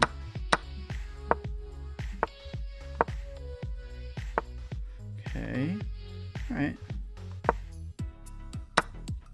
Yeah.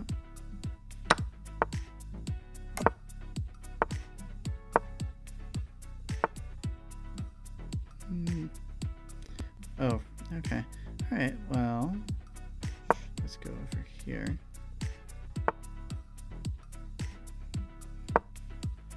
Wanted to avoid that. Okay, cool. Now, at this point, he'll probably move his pawn there. I'll go here.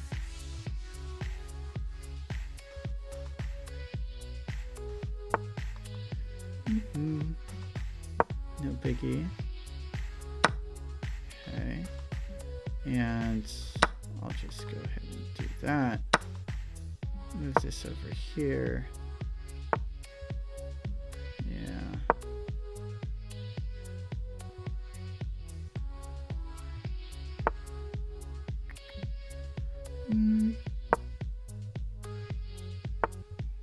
Okay.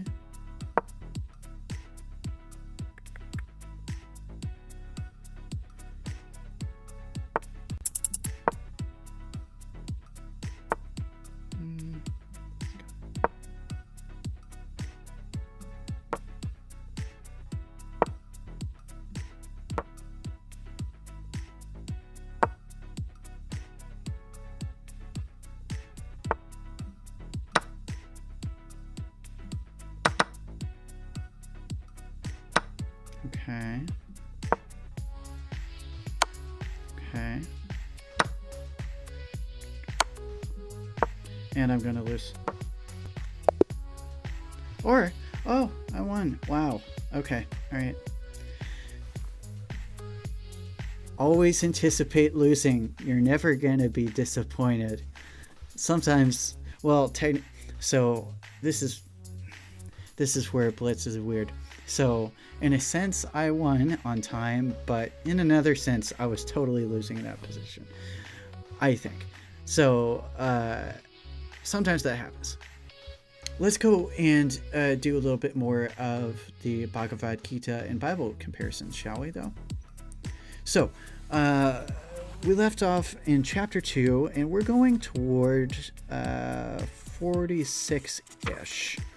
Okay, so let me go ahead and flip over there for you as well. Okay.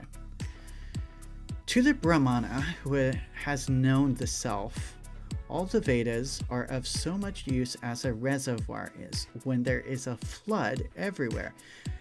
In other words, just as a reservoir is of little use when the whole countryside is flooded, scriptures are of little use to the illumined man or woman who sees the Lord everywhere. Now, I can imagine some fellow Christians are probably scratching their heads about, man, that sounds weird and kind of disrespectful to the Vedic scriptures. Why would the Bhagavad Gita have that in there?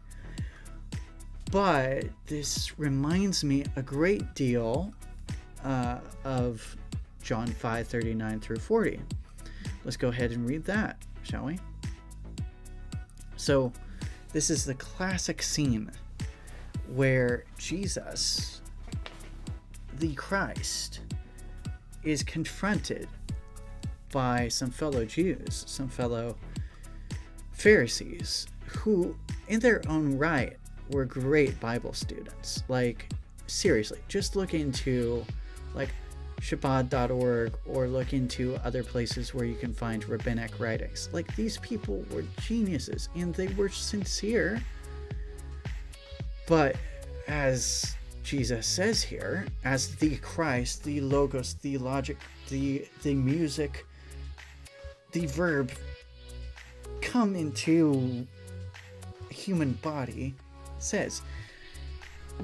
So you study the scriptures diligently because you think that in them you have eternal life. These are the very scriptures that testify about me. Yet you refuse to come to me to have life. Or in other words, there's that other Bible passage about once the perfect has come, the imperfect shall be done away with. I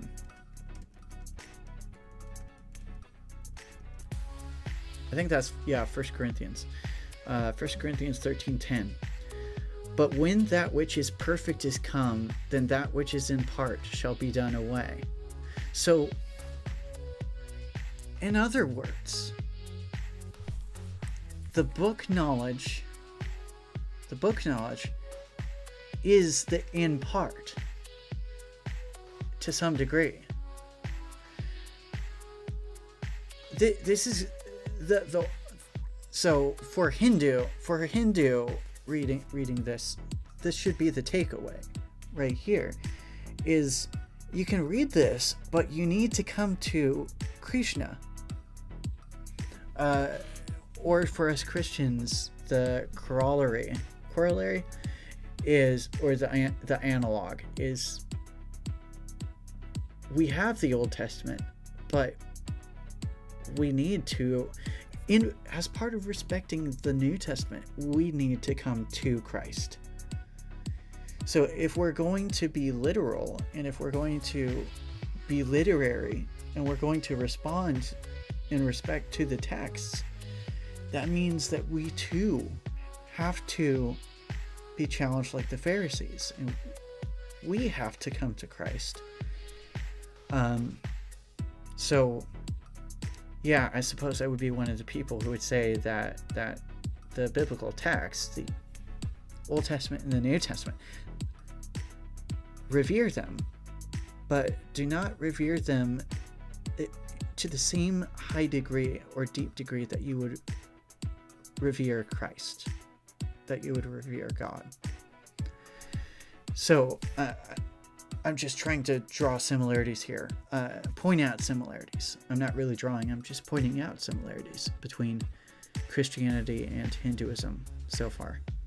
So at first glance, this may sound very heretical, but it's very deeply knit within both Christianity and Hinduism, for that matter, is when your perspective has been baptized, in a sense, then you are seeing scripture everywhere. You are seeing the gospel everywhere. In fact, Martin Luther had this phrase: the gospel is in the something like the gospel is in the trees. Here's the quote: God writes the gospel not in the Bible alone, but also on trees, and in the flowers, and clouds, and stars. So I think that this is another very wise quote from Dr. Martin Luther, and very ancient. I think he's not the only one to have seen this. I think back in the Psalms, the heavens are telling the glory of God. In fact, that is the place where I concluded, I think, the first Chessemplation episode. Chessemplation episode is with Haydn's version of the psalm. The heavens are telling the glory of God. And there I suggested too that the heavens are actually alive, and to some degree conscious and to some degree speaking and singing, even if we're not conscious of it or looking out for them. So in some sense, I guess you could accuse me of animism, but goodness, somewhere Dr. Alvin Plantinga, he had a really good quote on like, in a certain sense, I guess you could say that Christians have a modified sort of animism. And I would agree with that statement. I'll have to drop it in the show notes when I finally have the time to do that. So we've talked a little bit about this, this idea of perspective. And I think this ties back to everything we've been talking about. This ties into politics. This ties into psychology. We need to pay attention to know thyself, knowing ourselves properly and knowing the world around us properly. All of this is interrelated, folks, is what I'm trying to say. This relates to this, which relates to that, and that other thing. Okay, so got just a little bit left to go, and I can feel it in me. Like, I've been doing this for a little while, and hopefully this has been entertaining and thought-provoking for those of you who have or will watch this. But yeah, at some point I need to stop this stream, and I'm getting closer. I really am. So let's go ahead and just take care of these next two. I'll play some more chess games, and then we'll really be getting toward the end of the stream pretty soon. So 258 through 71, we're not going to read that whole bit, but there are some important points to draw out. So flip over there in this edition. Okay, so 258 through 71. Okay, and let me go get there for all of you too. Okay. All right, so when also, like the tortoise, its limbs, he can completely withdraw the senses from their objects, then his wisdom becomes steady. Objects fall away from the abstinent man, leaving the longing behind. But his longing also ceases who sees the supreme. Or this other version, I'm actually going to be reading from this other version more because I like this a little bit better. Let me reread that part that I was just reading, but in this edition. Even as a tortoise draws in its limbs, the wise can draw in their senses at will. Aspirants abstain from sense pleasures, but they still crave for them. These cravings all disappear when they see the highest goal. We were talking about archery or like semi-automatic rifles earlier. You need to aim, okay? Even of those who tread the path, the stormy senses can sweep off the mind. They live in wisdom who subdue their senses and keep their minds ever absorbed in me. So again, there's this idea of constancy, of alertness. When you keep thinking about sense objects, attachment comes. Attachment breeds desire, the lust of possession that burns to anger. Anger clouds the judgment. You can no longer learn from past mistakes. Lost is the power to choose between what is wise and what is unwise, and your life is utter waste. But when you move amidst the world of sense, free from attachments and aversion alike, there comes the peace in which all sorrows end, and you live in the wisdom of the self. The disunited mind is far from wise. I guess we're a little bit farther here. How can it meditate? How can it be at peace when you know no peace? How can you know joy? When you let your mind follow the call of the senses, they carry away your better judgments as storms drive a boat off its charted course on the sea. So, right there, I'm just going to pause, and maybe some of you are already predicting where I'm going to go with this. This sounds a lot like James 1. James 1. Specifically, verses 6 through 8. But when you ask, you must believe and not doubt, because the one who doubts is like a wave of the sea, blown and tossed by the wind. That person should not expect to receive anything from the Lord. Such a person is double-minded and unstable in all they do. So, it's not that St. James is saying stay double-minded. Stay in this unstable way. It's not like he doesn't love this person. He's just saying that if you're committed to this way, then you're going to look a little bit steadier than this picture of a wave blown and tossed by the wind. Let's keep reading from the Bhagavad Gita, though. Okay. Use all your power to free the senses from attachment and aversion alike, and live in the full wisdom of the self. Such a sage awakens to light in the night of all creatures. That which the world calls day is the night of ignorance to the wise. Now, this reminds me of 1 Corinthians 1, 18 through 25. Again, let's go ahead and read. 1 Cor 1, 18 through 25.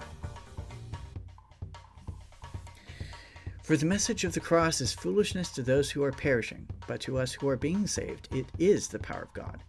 For it is written in Isaiah 29:14, I will destroy the wisdom of the wise. The intelligence of the intelligent I will frustrate. Where is the wise person? Where's the teacher of the law? Where is the philosopher of this age?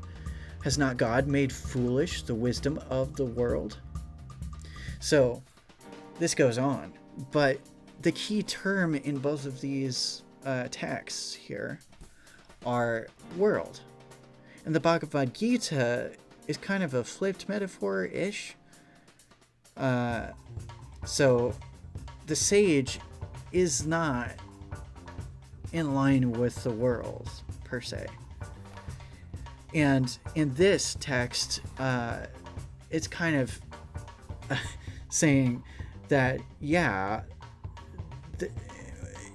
to follow in this way is not in line with the world, but contrast it with the sages. Now, on the surface, these probably sound very similar and very different in some interesting ways. But I think St. Paul would say that true philosophy is located, true wisdom is located in following Christ. So even if that gets branded as foolishness, that is the path of wisdom. And I think that the Bhagavad Gita and this part can have some interesting conversations about wisdom and foolishness and world versus the world issues. So, I read up until that point.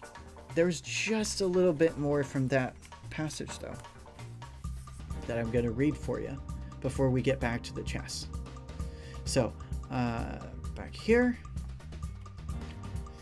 As rivers flow into the ocean, but cannot make the vast ocean overflow, so flow the streams of the sense world into the sea of peace that is the sage. But this is not so with the desirer of desires. They are forever free who renounce all selfish desires and break away from the ego cage of I, me, mine, to be united with the Lord. This is the supreme state. Attain to this and pass from death to immortality. So, now, of course, this reminds me of a lot of other passages like Acts 2, 42 through 47 and 432 through 45, which we addressed last week. Or, no, this past Wednesday. Last stream. But I'm going to visit by them again before too long. Reminds me of Galatians 2:20 and 1 Corinthians 6:19 through 20. Also St. Catherine of Genoa, Meister Eckhart, Richard Rohr, and so on. But I want to put a little bit of a pin in that, because I said that I would take a little tiny bit of a break, and then I'll show you how all these things relate again. Okay, so we're going to do a little bit more chess. Here we go.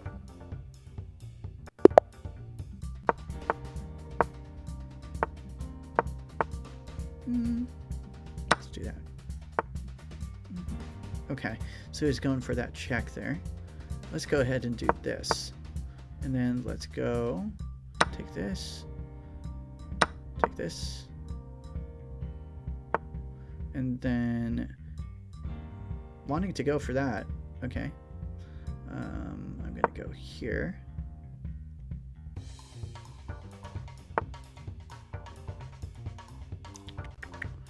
Okay, all right, so I'm gonna go here. See, I could take, but then he would mate me, so I'm not gonna do that.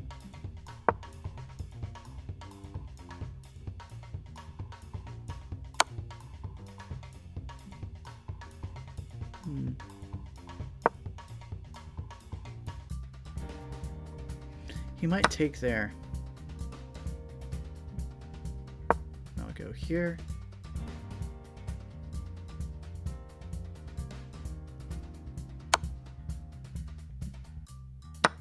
I'll go there. And then, just because this is going to be really hard to keep up if that knight stays there, I'm going to go ahead and do this.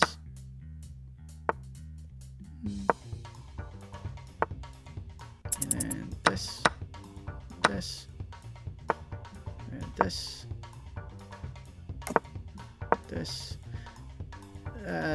triple attack point. Not so neat. Got this, but he can take if he wanted to. Okay. Now he's gonna get me on time. Boom. There we go. All right, let's do another one. All right, Weston, get faster.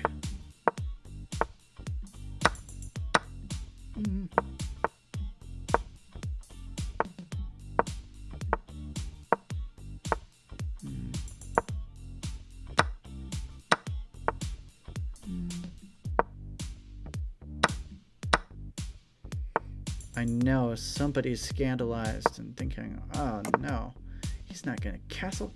What is this?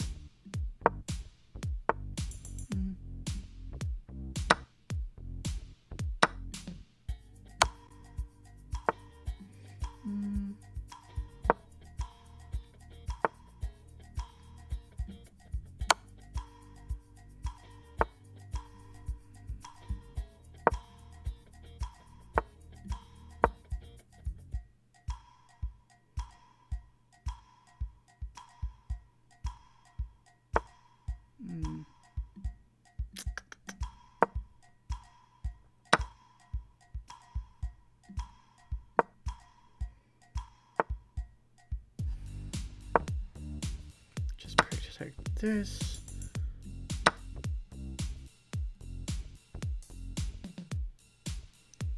See, now it doesn't want to trade down. Let's do this.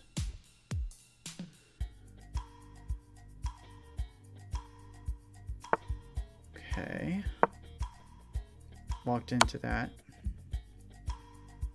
Not necessarily for the best, but for sake of time. Oh, okay. Oh, man. All right. Okay. Ooh, not good. Mayday.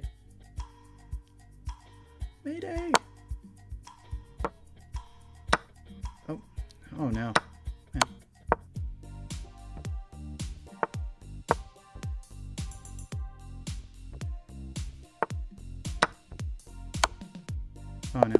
Oh, okay. Okay, let's do another. Because I okay. Let's do that. Okay. Over here. Okay. Do that. Alright.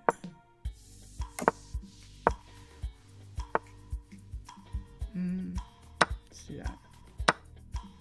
And this.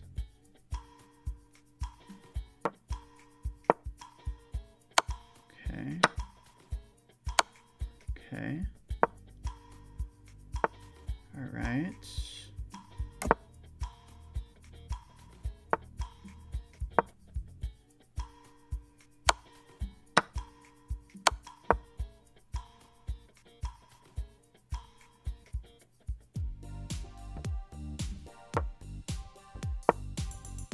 Ooh, had the same idea.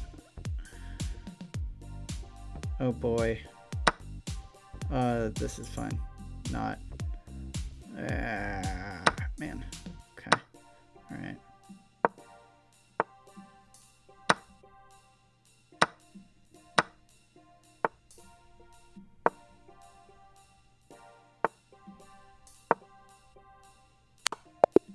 Okay. All right. Cool. Let's do another.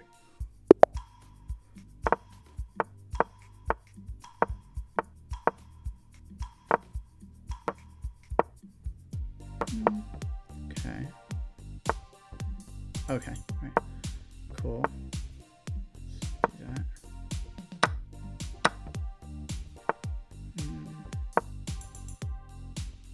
He can take there, but he doesn't. So I'm going to go over here, re-protect that again. This. Then I'm going to do this so that he'll have a harder time castling that way. Bishop goes here. This goes here. This goes here. King can probably castle if this happens. This happens. Okay. Let's go ahead and develop this one. Okay. Rook can take. Rook can go there. Or do that. That's also fine.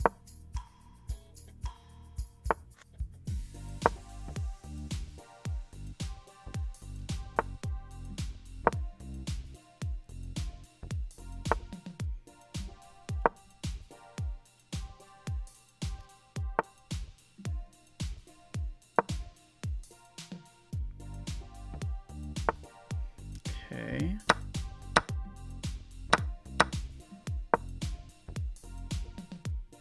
Actually, he'll probably want to go there. Okay, I'll start pushing. Push, push, push. Or nope, nope. Oh, okay. Nope. Oh man. Okay. There. Actually, I should have grabbed that pawn.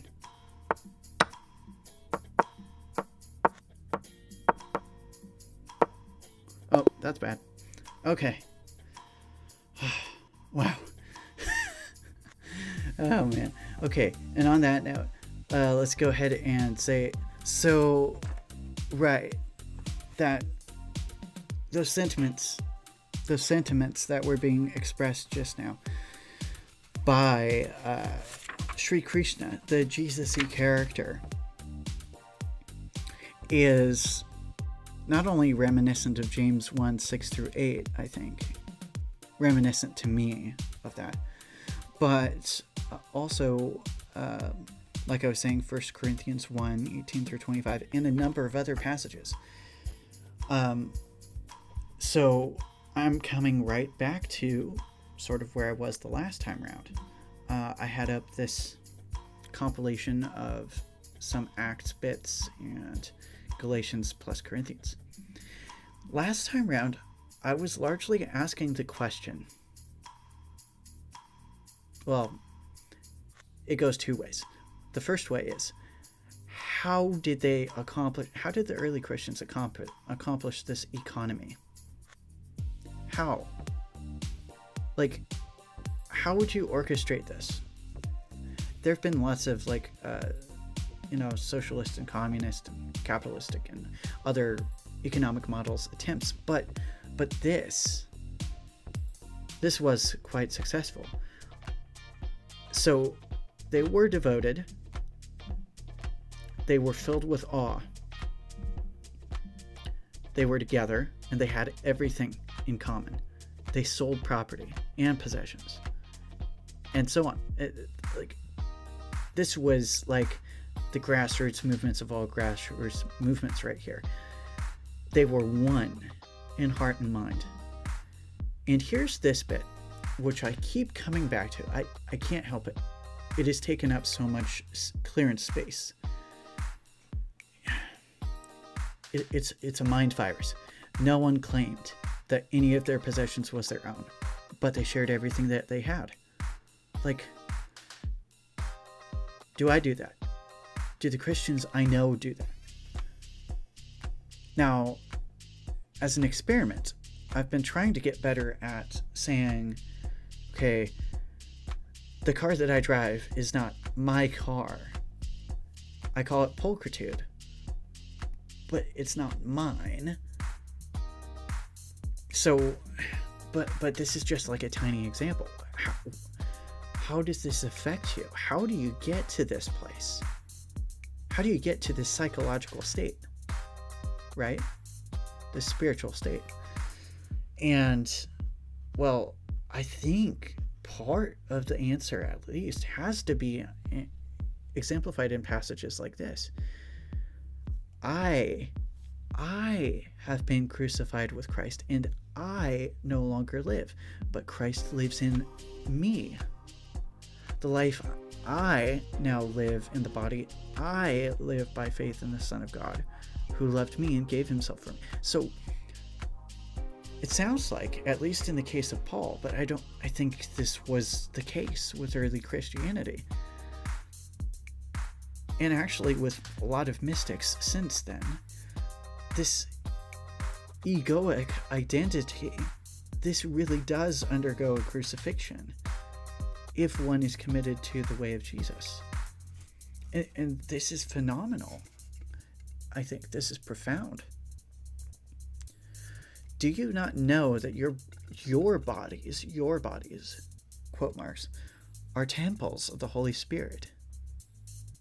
So, in a way, there's sort of like a reversal of how to think about all this, to apply it. So, I'm a Weston Scrivener, and this body of mine, if I was going to take this and apply it, it sounds like if at the end of like doing all the exegesis and the theological stuff, the homiletical application would be, this body is a temple of the Holy Spirit. This is more fundamental and more real than it being my body. Wow. My background doesn't typically talk about the Holy Spirit, and I keep rereading the passages like this, and they still rub me as profound. You are not your own. So, well, I have a hard time thinking that I create anything like that's entirely original. I tend to think that most original creations are actually remixes. I don't call them rip-offs, but I do call them riff-offs. Riff, not rip. So, at any rate, I think something interesting happens with the identity if you're going to follow Christ. Okay, I'm finally going to take a sip of water.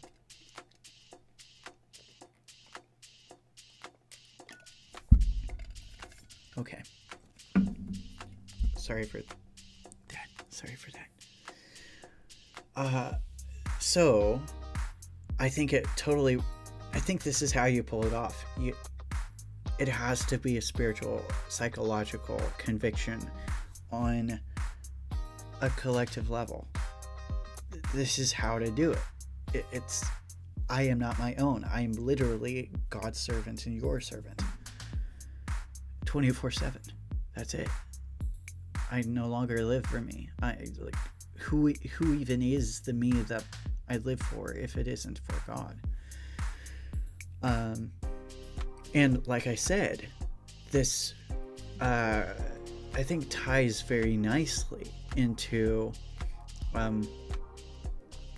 some things that St. Catherine of Genoa and Meister Eckhart and Richard Rohr, folks like them, have said. St. Catherine of Genoa, actually, let me go ahead and bring that up for you. I'll bring up my Facebook for you. So I'm just doing this because it's convenient, and I captured something there that I had wanted to reread. So Mr. Michael Patton has been bringing back the Theology Unplugged podcasts and blog posts, and I found that so exciting. In my comment here, I made sure to share somewhere that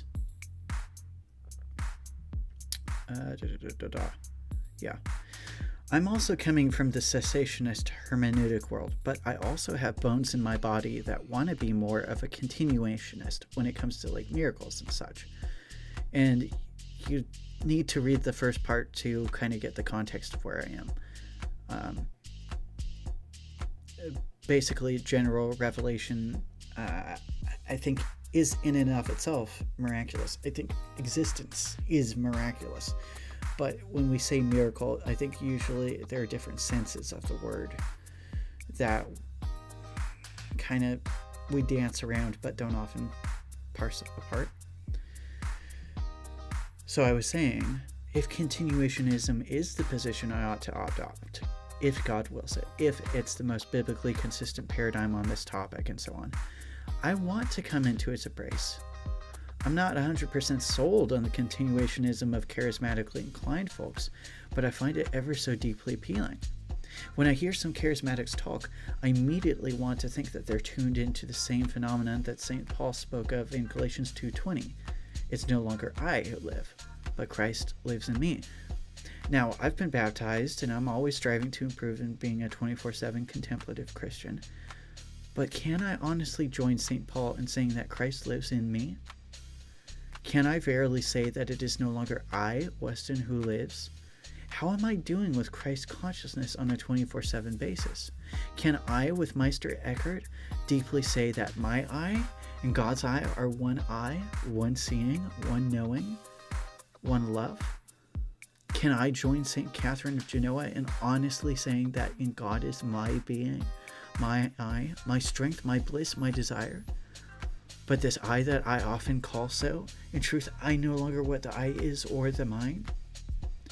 Or can I join her when she says, I am so submerged in the sweet fire of love that I cannot grasp anything except the whole of love, which melts all the marrow of my soul and body?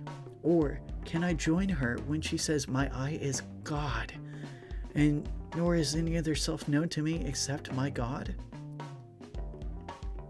So, skipping along, I feel like this overwhelming comfort of the resolved, relaxed ego, the subsuming of one's identity into Christ, is powerful enough to generate the legit utopian economy of Acts 2 and 4. I've been increasingly coming to be convicted that God is obvious and that I am oblivious. So could it likewise be that I'm utterly oblivious to the obvious truth of continuationism? God help me. So that's a little bit of a glimpse there of St. Catherine of Genoa and Meister Eckhart. I know Richard Rohr has said similar things, but I'm not going to get into them right now. I will say that check out this site. Goodness, St. Basil the Great St. John Chrysostom, St. Ambrose, St. Augustine, Pope St. Gregory the Great, all of these guys, they share some extremely moving quotes on like challenging the idea of personal possessions. So let's read St. Basil the Great. This is a fuller quote. I'm not going to read the whole thing, but so, this makes me pause. Who is the covetous man? One for whom plenty is not enough. Who is the defrauder? Well, one who takes away what belongs to everyone. And are you not covetous? Are you not a defrauder? When you keep for private use what you were given for distribution? When someone strips a man of his clothes, we call him a thief. And when one who might clothe the naked and does not, should not he be given the same name? Yeah. The bread in your hoard belongs to the hungry, and the cloak in your wardrobe belongs to the naked, and the shoes you let rot belong to the barefoot. The money in your vaults belongs to the destitute. All you might help and do not, to all these you are doing wrong. Though you have not killed, like you say, nor committed adultery, nor stolen, nor borne false witness, you make all of this useless unless you add the only thing which can allow you to enter the kingdom. Charity. Love. Caritas. If it is true that you have kept the law of charity from your childhood, as you claim, and that you have done as much for others as for yourself, then where does all your wealth come from? Care for the poor absorbs all available resources. So whoever loves his neighbor as himself owns no more than his neighbor does. So, like, I've already been tearing up, man, and this is a sermon to myself, and I don't know if anybody else will be listening to this. I don't know if this will ever take off, but yeah. Mark said, love the stream, but I have to be awake tomorrow morning. I will catch up the rest later. Keep up the good work. Love it. I appreciate it, Mark. Sorry, I get this from people like Mr. Paul Vanderclay. He does multi-hour streams on stuff like this, and it's inspirational. SHVJI05 at some point asked, hey, can we play next? And Wizard Warrior at one point said sup. So I appreciate all the other people that are listening to the stream. Thank you for being you. I'm gonna message. Thank you, Mark, and so many others for watching. So I'm just gonna go ahead and say that. I'll also say sorry for my belated checking of the chat. Okay. Anyway, so passages like this get me, like, I'm trying to weed through my books and my clothes and live this out. This is right. This is true. This is good. This is how you get to a better world, I think. So we've been talking about combining politics and economy, and what do we mean by identity, and how do we treat possessions? This Red Yeti is not my Red Yeti. This stream cam is not my stream cam. In fact, I have nothing that I own anymore. If I'm being consistent with all this stuff, I don't own anything. I can't own anything. I don't make water. I don't, like, water's already made, and I pour it in. People help purify water. I pour it in, and then I drink it. but I don't make water. Colloquially, though, I hear people saying that all the time. Oh, I make water. Oh, I make sense. Oh, I make meaning. Oh, do you now, you post-structuralists and postmodernists? Yeah, right. No, I don't make meaning. I don't make sense, literally and figuratively. If there's any sense coming across, I think it's more plausible that it's because of God than from me. So, yeah. Okay. We've got one more little bit to go over, and gonna call it. Okay. But back to the chess first. Let's do a little bit more chess. Okay.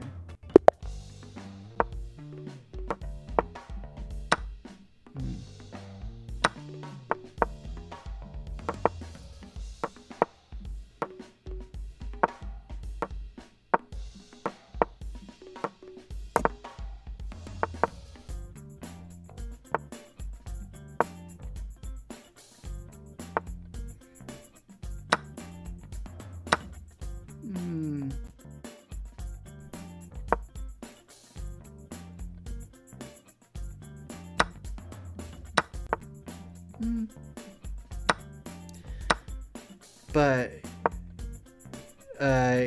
yeah, if anybody does want to play a game of chess with me at some point, yes, you can probably see that my username is Aristotle Bach, and I'd love to play you. So yeah, definitely. Okay, let's do this.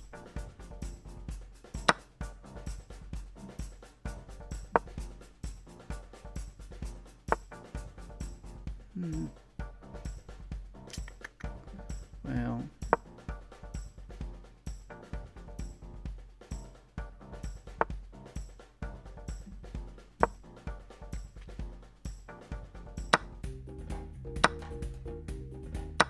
okay.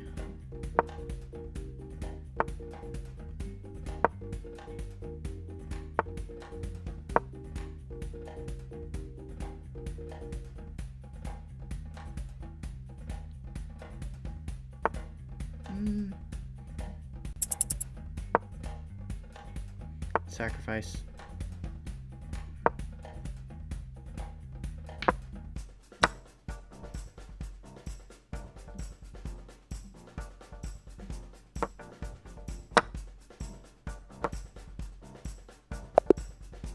Okay.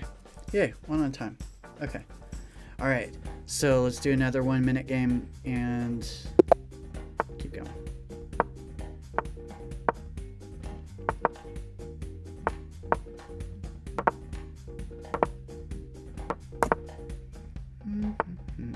Okay. Let's go ahead and do this. Boom. Shakalaka.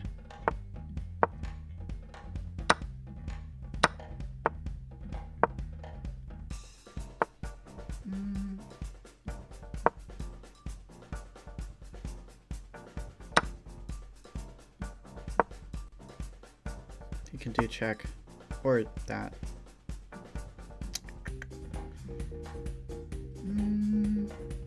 Let's go ahead and do this.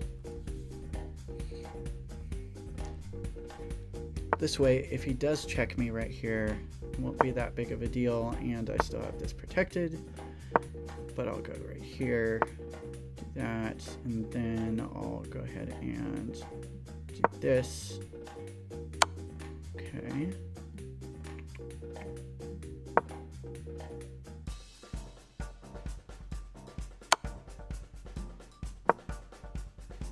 Oh, I think I walked into mate. Yeah.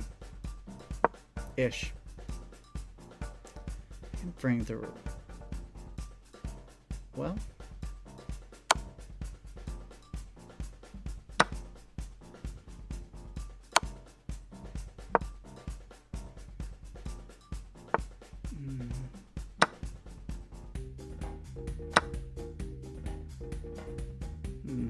Okay.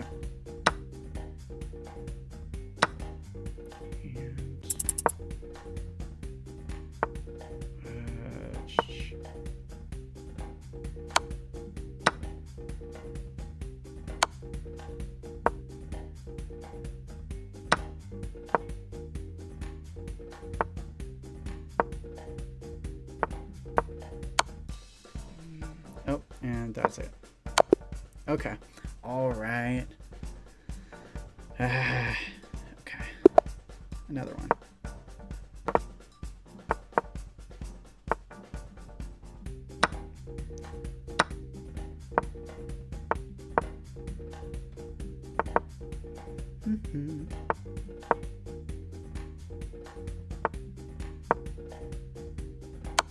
Yep.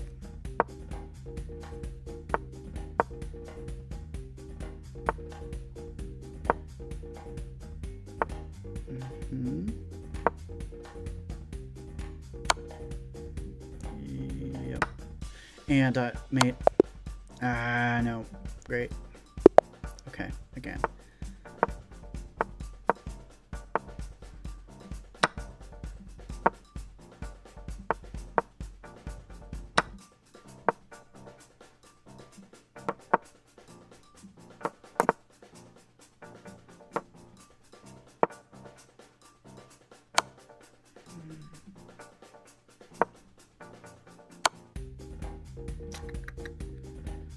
Oh, this is gonna get iffy.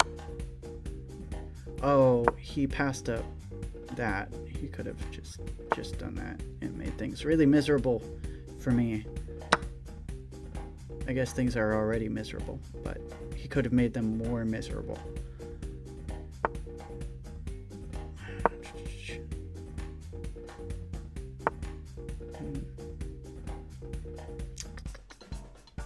Well,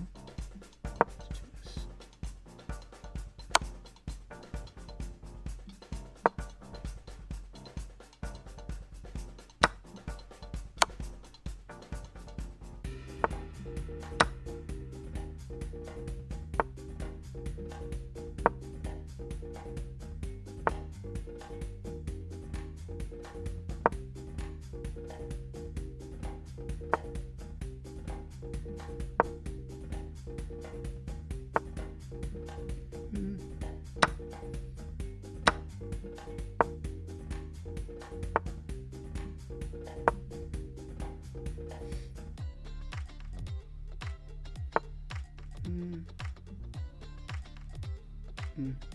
Let's do this.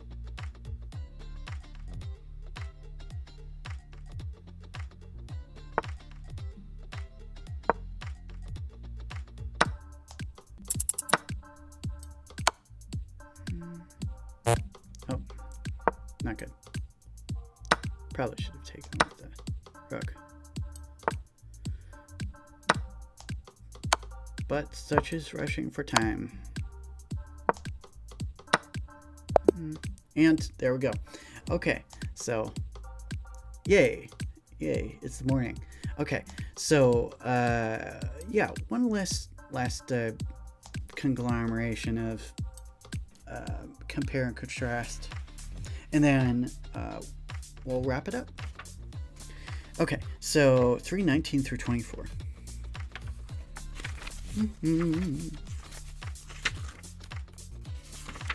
Okay, so this is Bhagavad Gita chapter 3, 19 through 24, and I'm gonna get around there for ya in this version.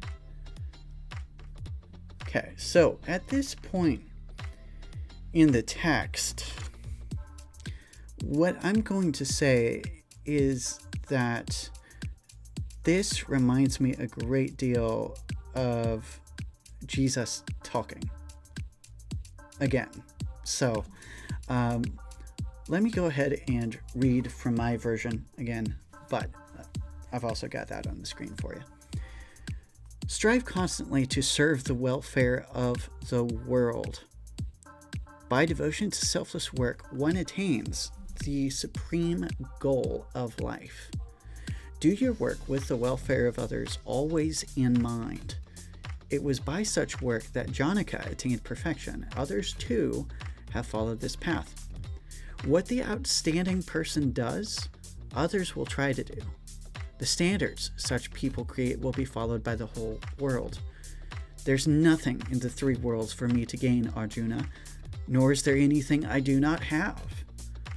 I continue to act, but I'm not driven by any need of my own. if I ever refrained from continuous work, everyone would immediately follow my example. If I stopped working, I would be the cause of cosmic chaos, and finally, of the destruction of this world and these people. Now, I'm skipping ahead just a little bit, as I noted in my notes here, to 27 through 28. This is interesting too. All actions are performed by the gunas of the Prakriti. Deluded by his identification with the ego, a person thinks, I am the doer. But the illumined man or woman understands the domain of the gunas and is not attached.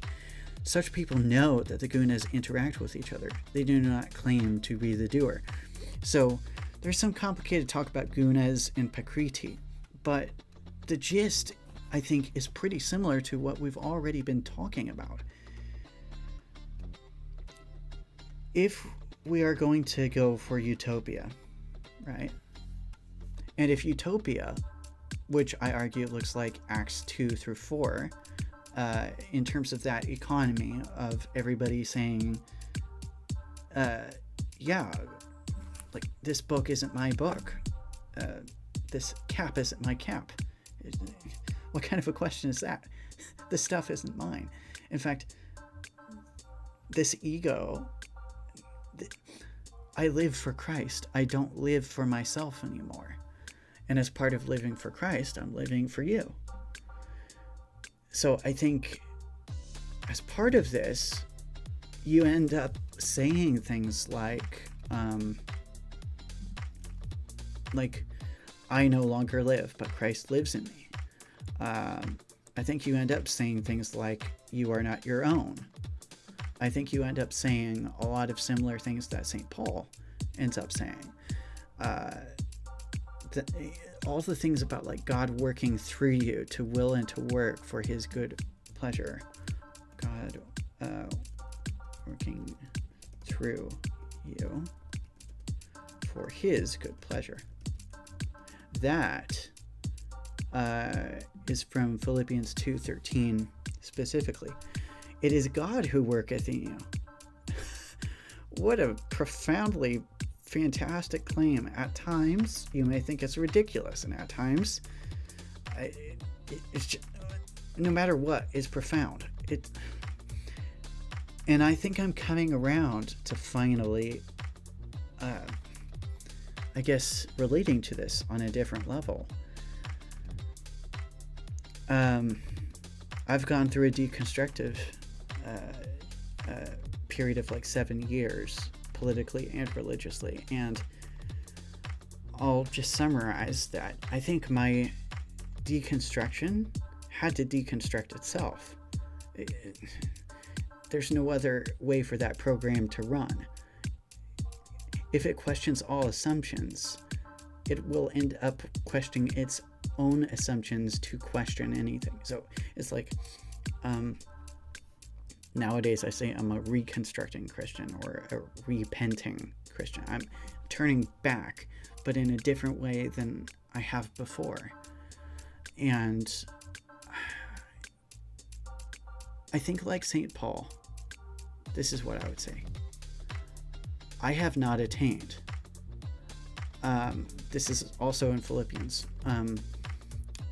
But I press on. Let me bring that up for you right now. I have not attained. Philippians 3:12. Yeah. I have not already obtained this. I have not already arrived at my goal, but I press on to take hold of that for which Christ Jesus took hold, seized, captured my attention, my being.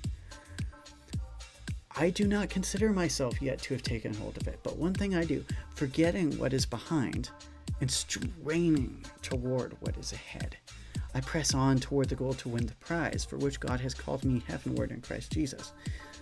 Now, if that sounds pompous to anyone, well, he was previously a very pompous guy,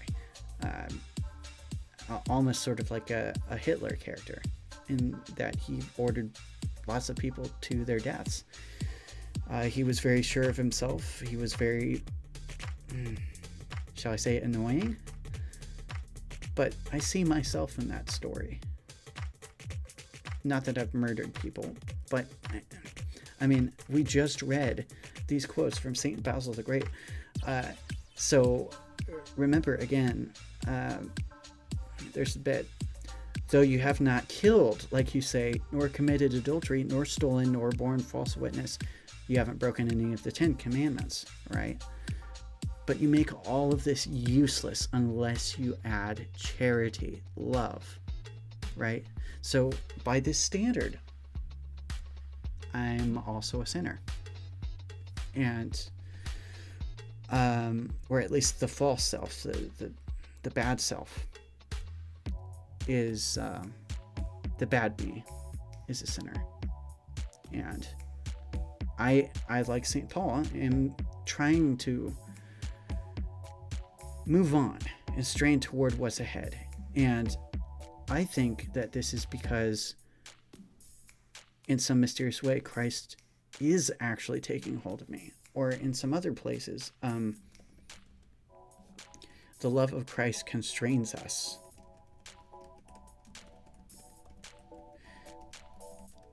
Let me look that up for you. That comes in 2 Corinthians 5:13, as a matter of fact. 2 Cor 5:14. For Christ's love compels us, because we are convinced that one died for all, and therefore all died. This would be my cue to think about universal reconciliation rather than eternal conscious torment or annihilationism, even though you can find biblical passages that might serve as proof text. I think that the most consistent teaching would be something like universal reconciliation, which isn't to say no hell, but to say that whatever hell there would be well deserved and would not be like forever.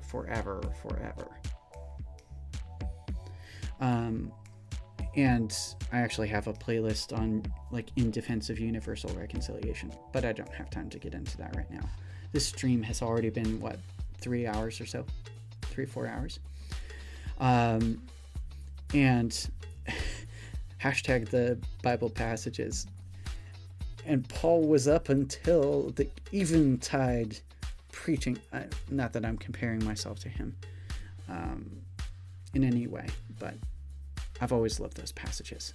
The energy of just going and going and going and going and not losing steam. Granted, my throat is starting to feel a little bit tired, but I only have a little bit more to go. Like, seriously though, what if this is the case? What if I'm not as terrible as I have been? Because literally and figuratively, whether or not I've been aware of it, Christ's love has been compelling and constraining me. That would sure explain a lot, I think.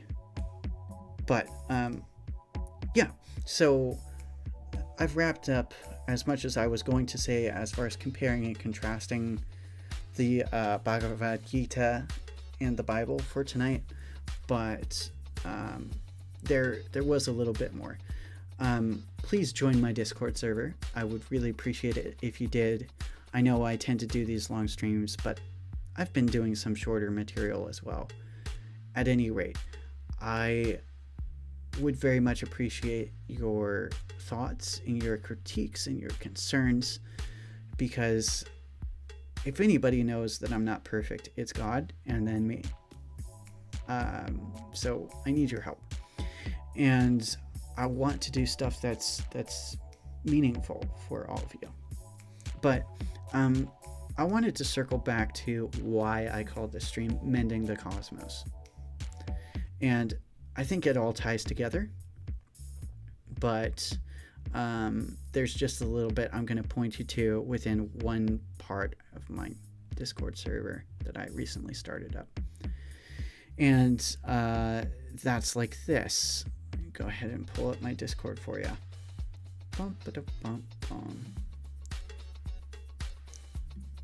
Okay, so after this this bit here, and I begin by saying I had a conversation recently with a fellow literature and writing studies bachelor Rhett. Her name's Nikki, and she's amazing. And we've been having a conversation streak. She's great. This is something that I put by her, and she responded well, so I thought y'all might have some interesting things to say too in response. I'm not going to read the whole thing because it's 12:17 a.m. But I go into, again, Boethius, who I've talked about in tonight's stream.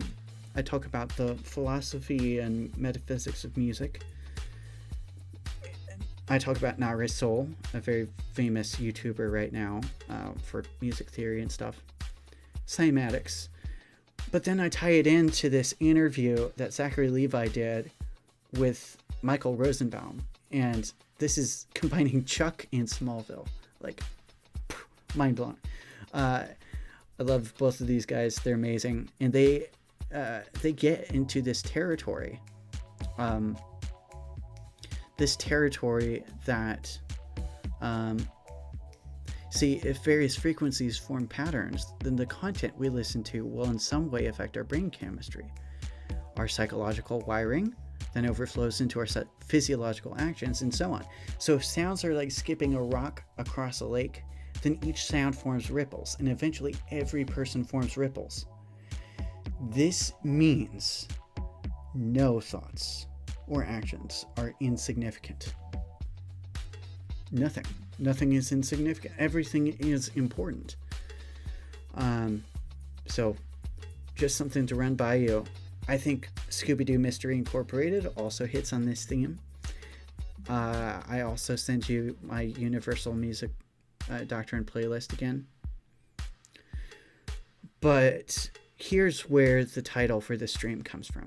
It's from the Essential Kabbalah, and I think it smacks of 1 Corinthians 10:31, even though I'm pretty sure this was written. No, it wasn't written. It was written a little bit after, but it's a great Jewish text, Jewish mystical text. So this reads, and let me open in my browser here. Here it is. Where we've been coming to. This is it. You can mend the cosmos by anything you do. Well, really. Perspective shift with me. You can mend the cosmos by anything you do, even eating. Do not imagine that God wants you to eat for mere pleasure or to fill your belly. No. The purpose is mending. In other words, I love that he's a human being, but this is not the Nikocado avocado thing. Okay? That is eating for mere pleasure. And that can seem rather attractive. But it's not, like we were talking about this whole time, it's not aiming toward the highest goods. So the next time you eat, I want you to think about mending, about healing, not just yourself, but everyone and everything around you. God wants you to eat for healing. Sparks of holiness intermingle with everything in the world, even inanimate objects. So by saying a blessing, a prayer before you enjoy something, your soul partakes spiritually just as much as physically. This is food for the soul. As the Torah states, one does not live on bread alone, but rather on all the issues from the mouth of God. Not just the physical, but the spiritual. Catch that. Physical is included. Streamcam, this Yeti mic, glasses, all of this issues from the mouth of God. But there's also the spiritual level, the psychological level. These holy sparks springing from the mouth of God, like the soul herself, breathed into us by God. How do we come into existence? Could it be breath? A breath so fast to dream up multiverses?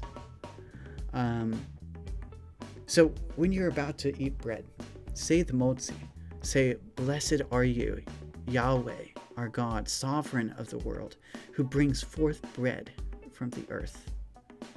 And then by eating, you bring forth sparks that cleave to your soul. So this is a form of music too.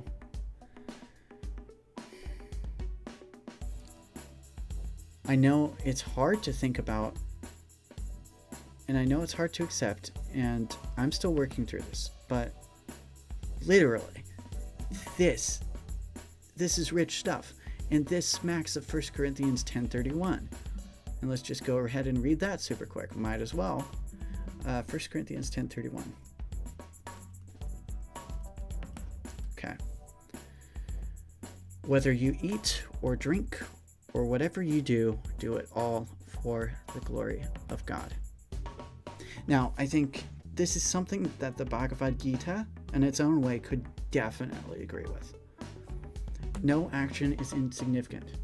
Everything you do should be done for the healing of everyone and everything. So we've got some responsibilities. And with that, I'll just go ahead and do like a couple more chess games, but this stream is basically on the ending side. Okay, so let's go ahead and do this. A couple more chess games. And I'm doing this for the glory of God too. So as much as I dislike war and stuff like this, I'm hoping that in some way, just like Arjuna was trying to glorify Sri Krishna, and just like St. Paul is trying to glorify God Almighty, so I'm trying to glorify God here. Okay. And be helpful.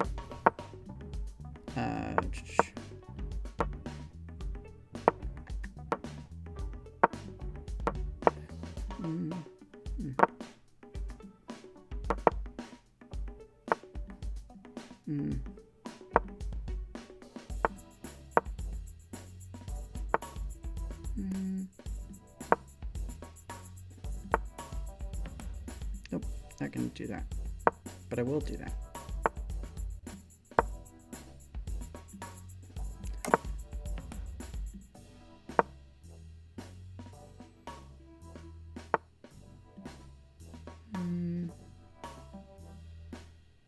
I'll do that.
Okay, all right, there we go.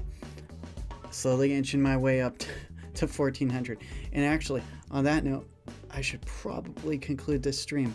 Thank you for being you. Thank you for watching. And ad majorem Dei gloriam, to the greater glory of God. So, yeah, again, I didn't get to share this last time, but thank you for being you, and thank you for watching. I truly appreciate you, and I hope to get to know you more. So thank you so much. And with that, I will close out this stream on Mending the Cosmos. Cool. Hashtag Abed from community.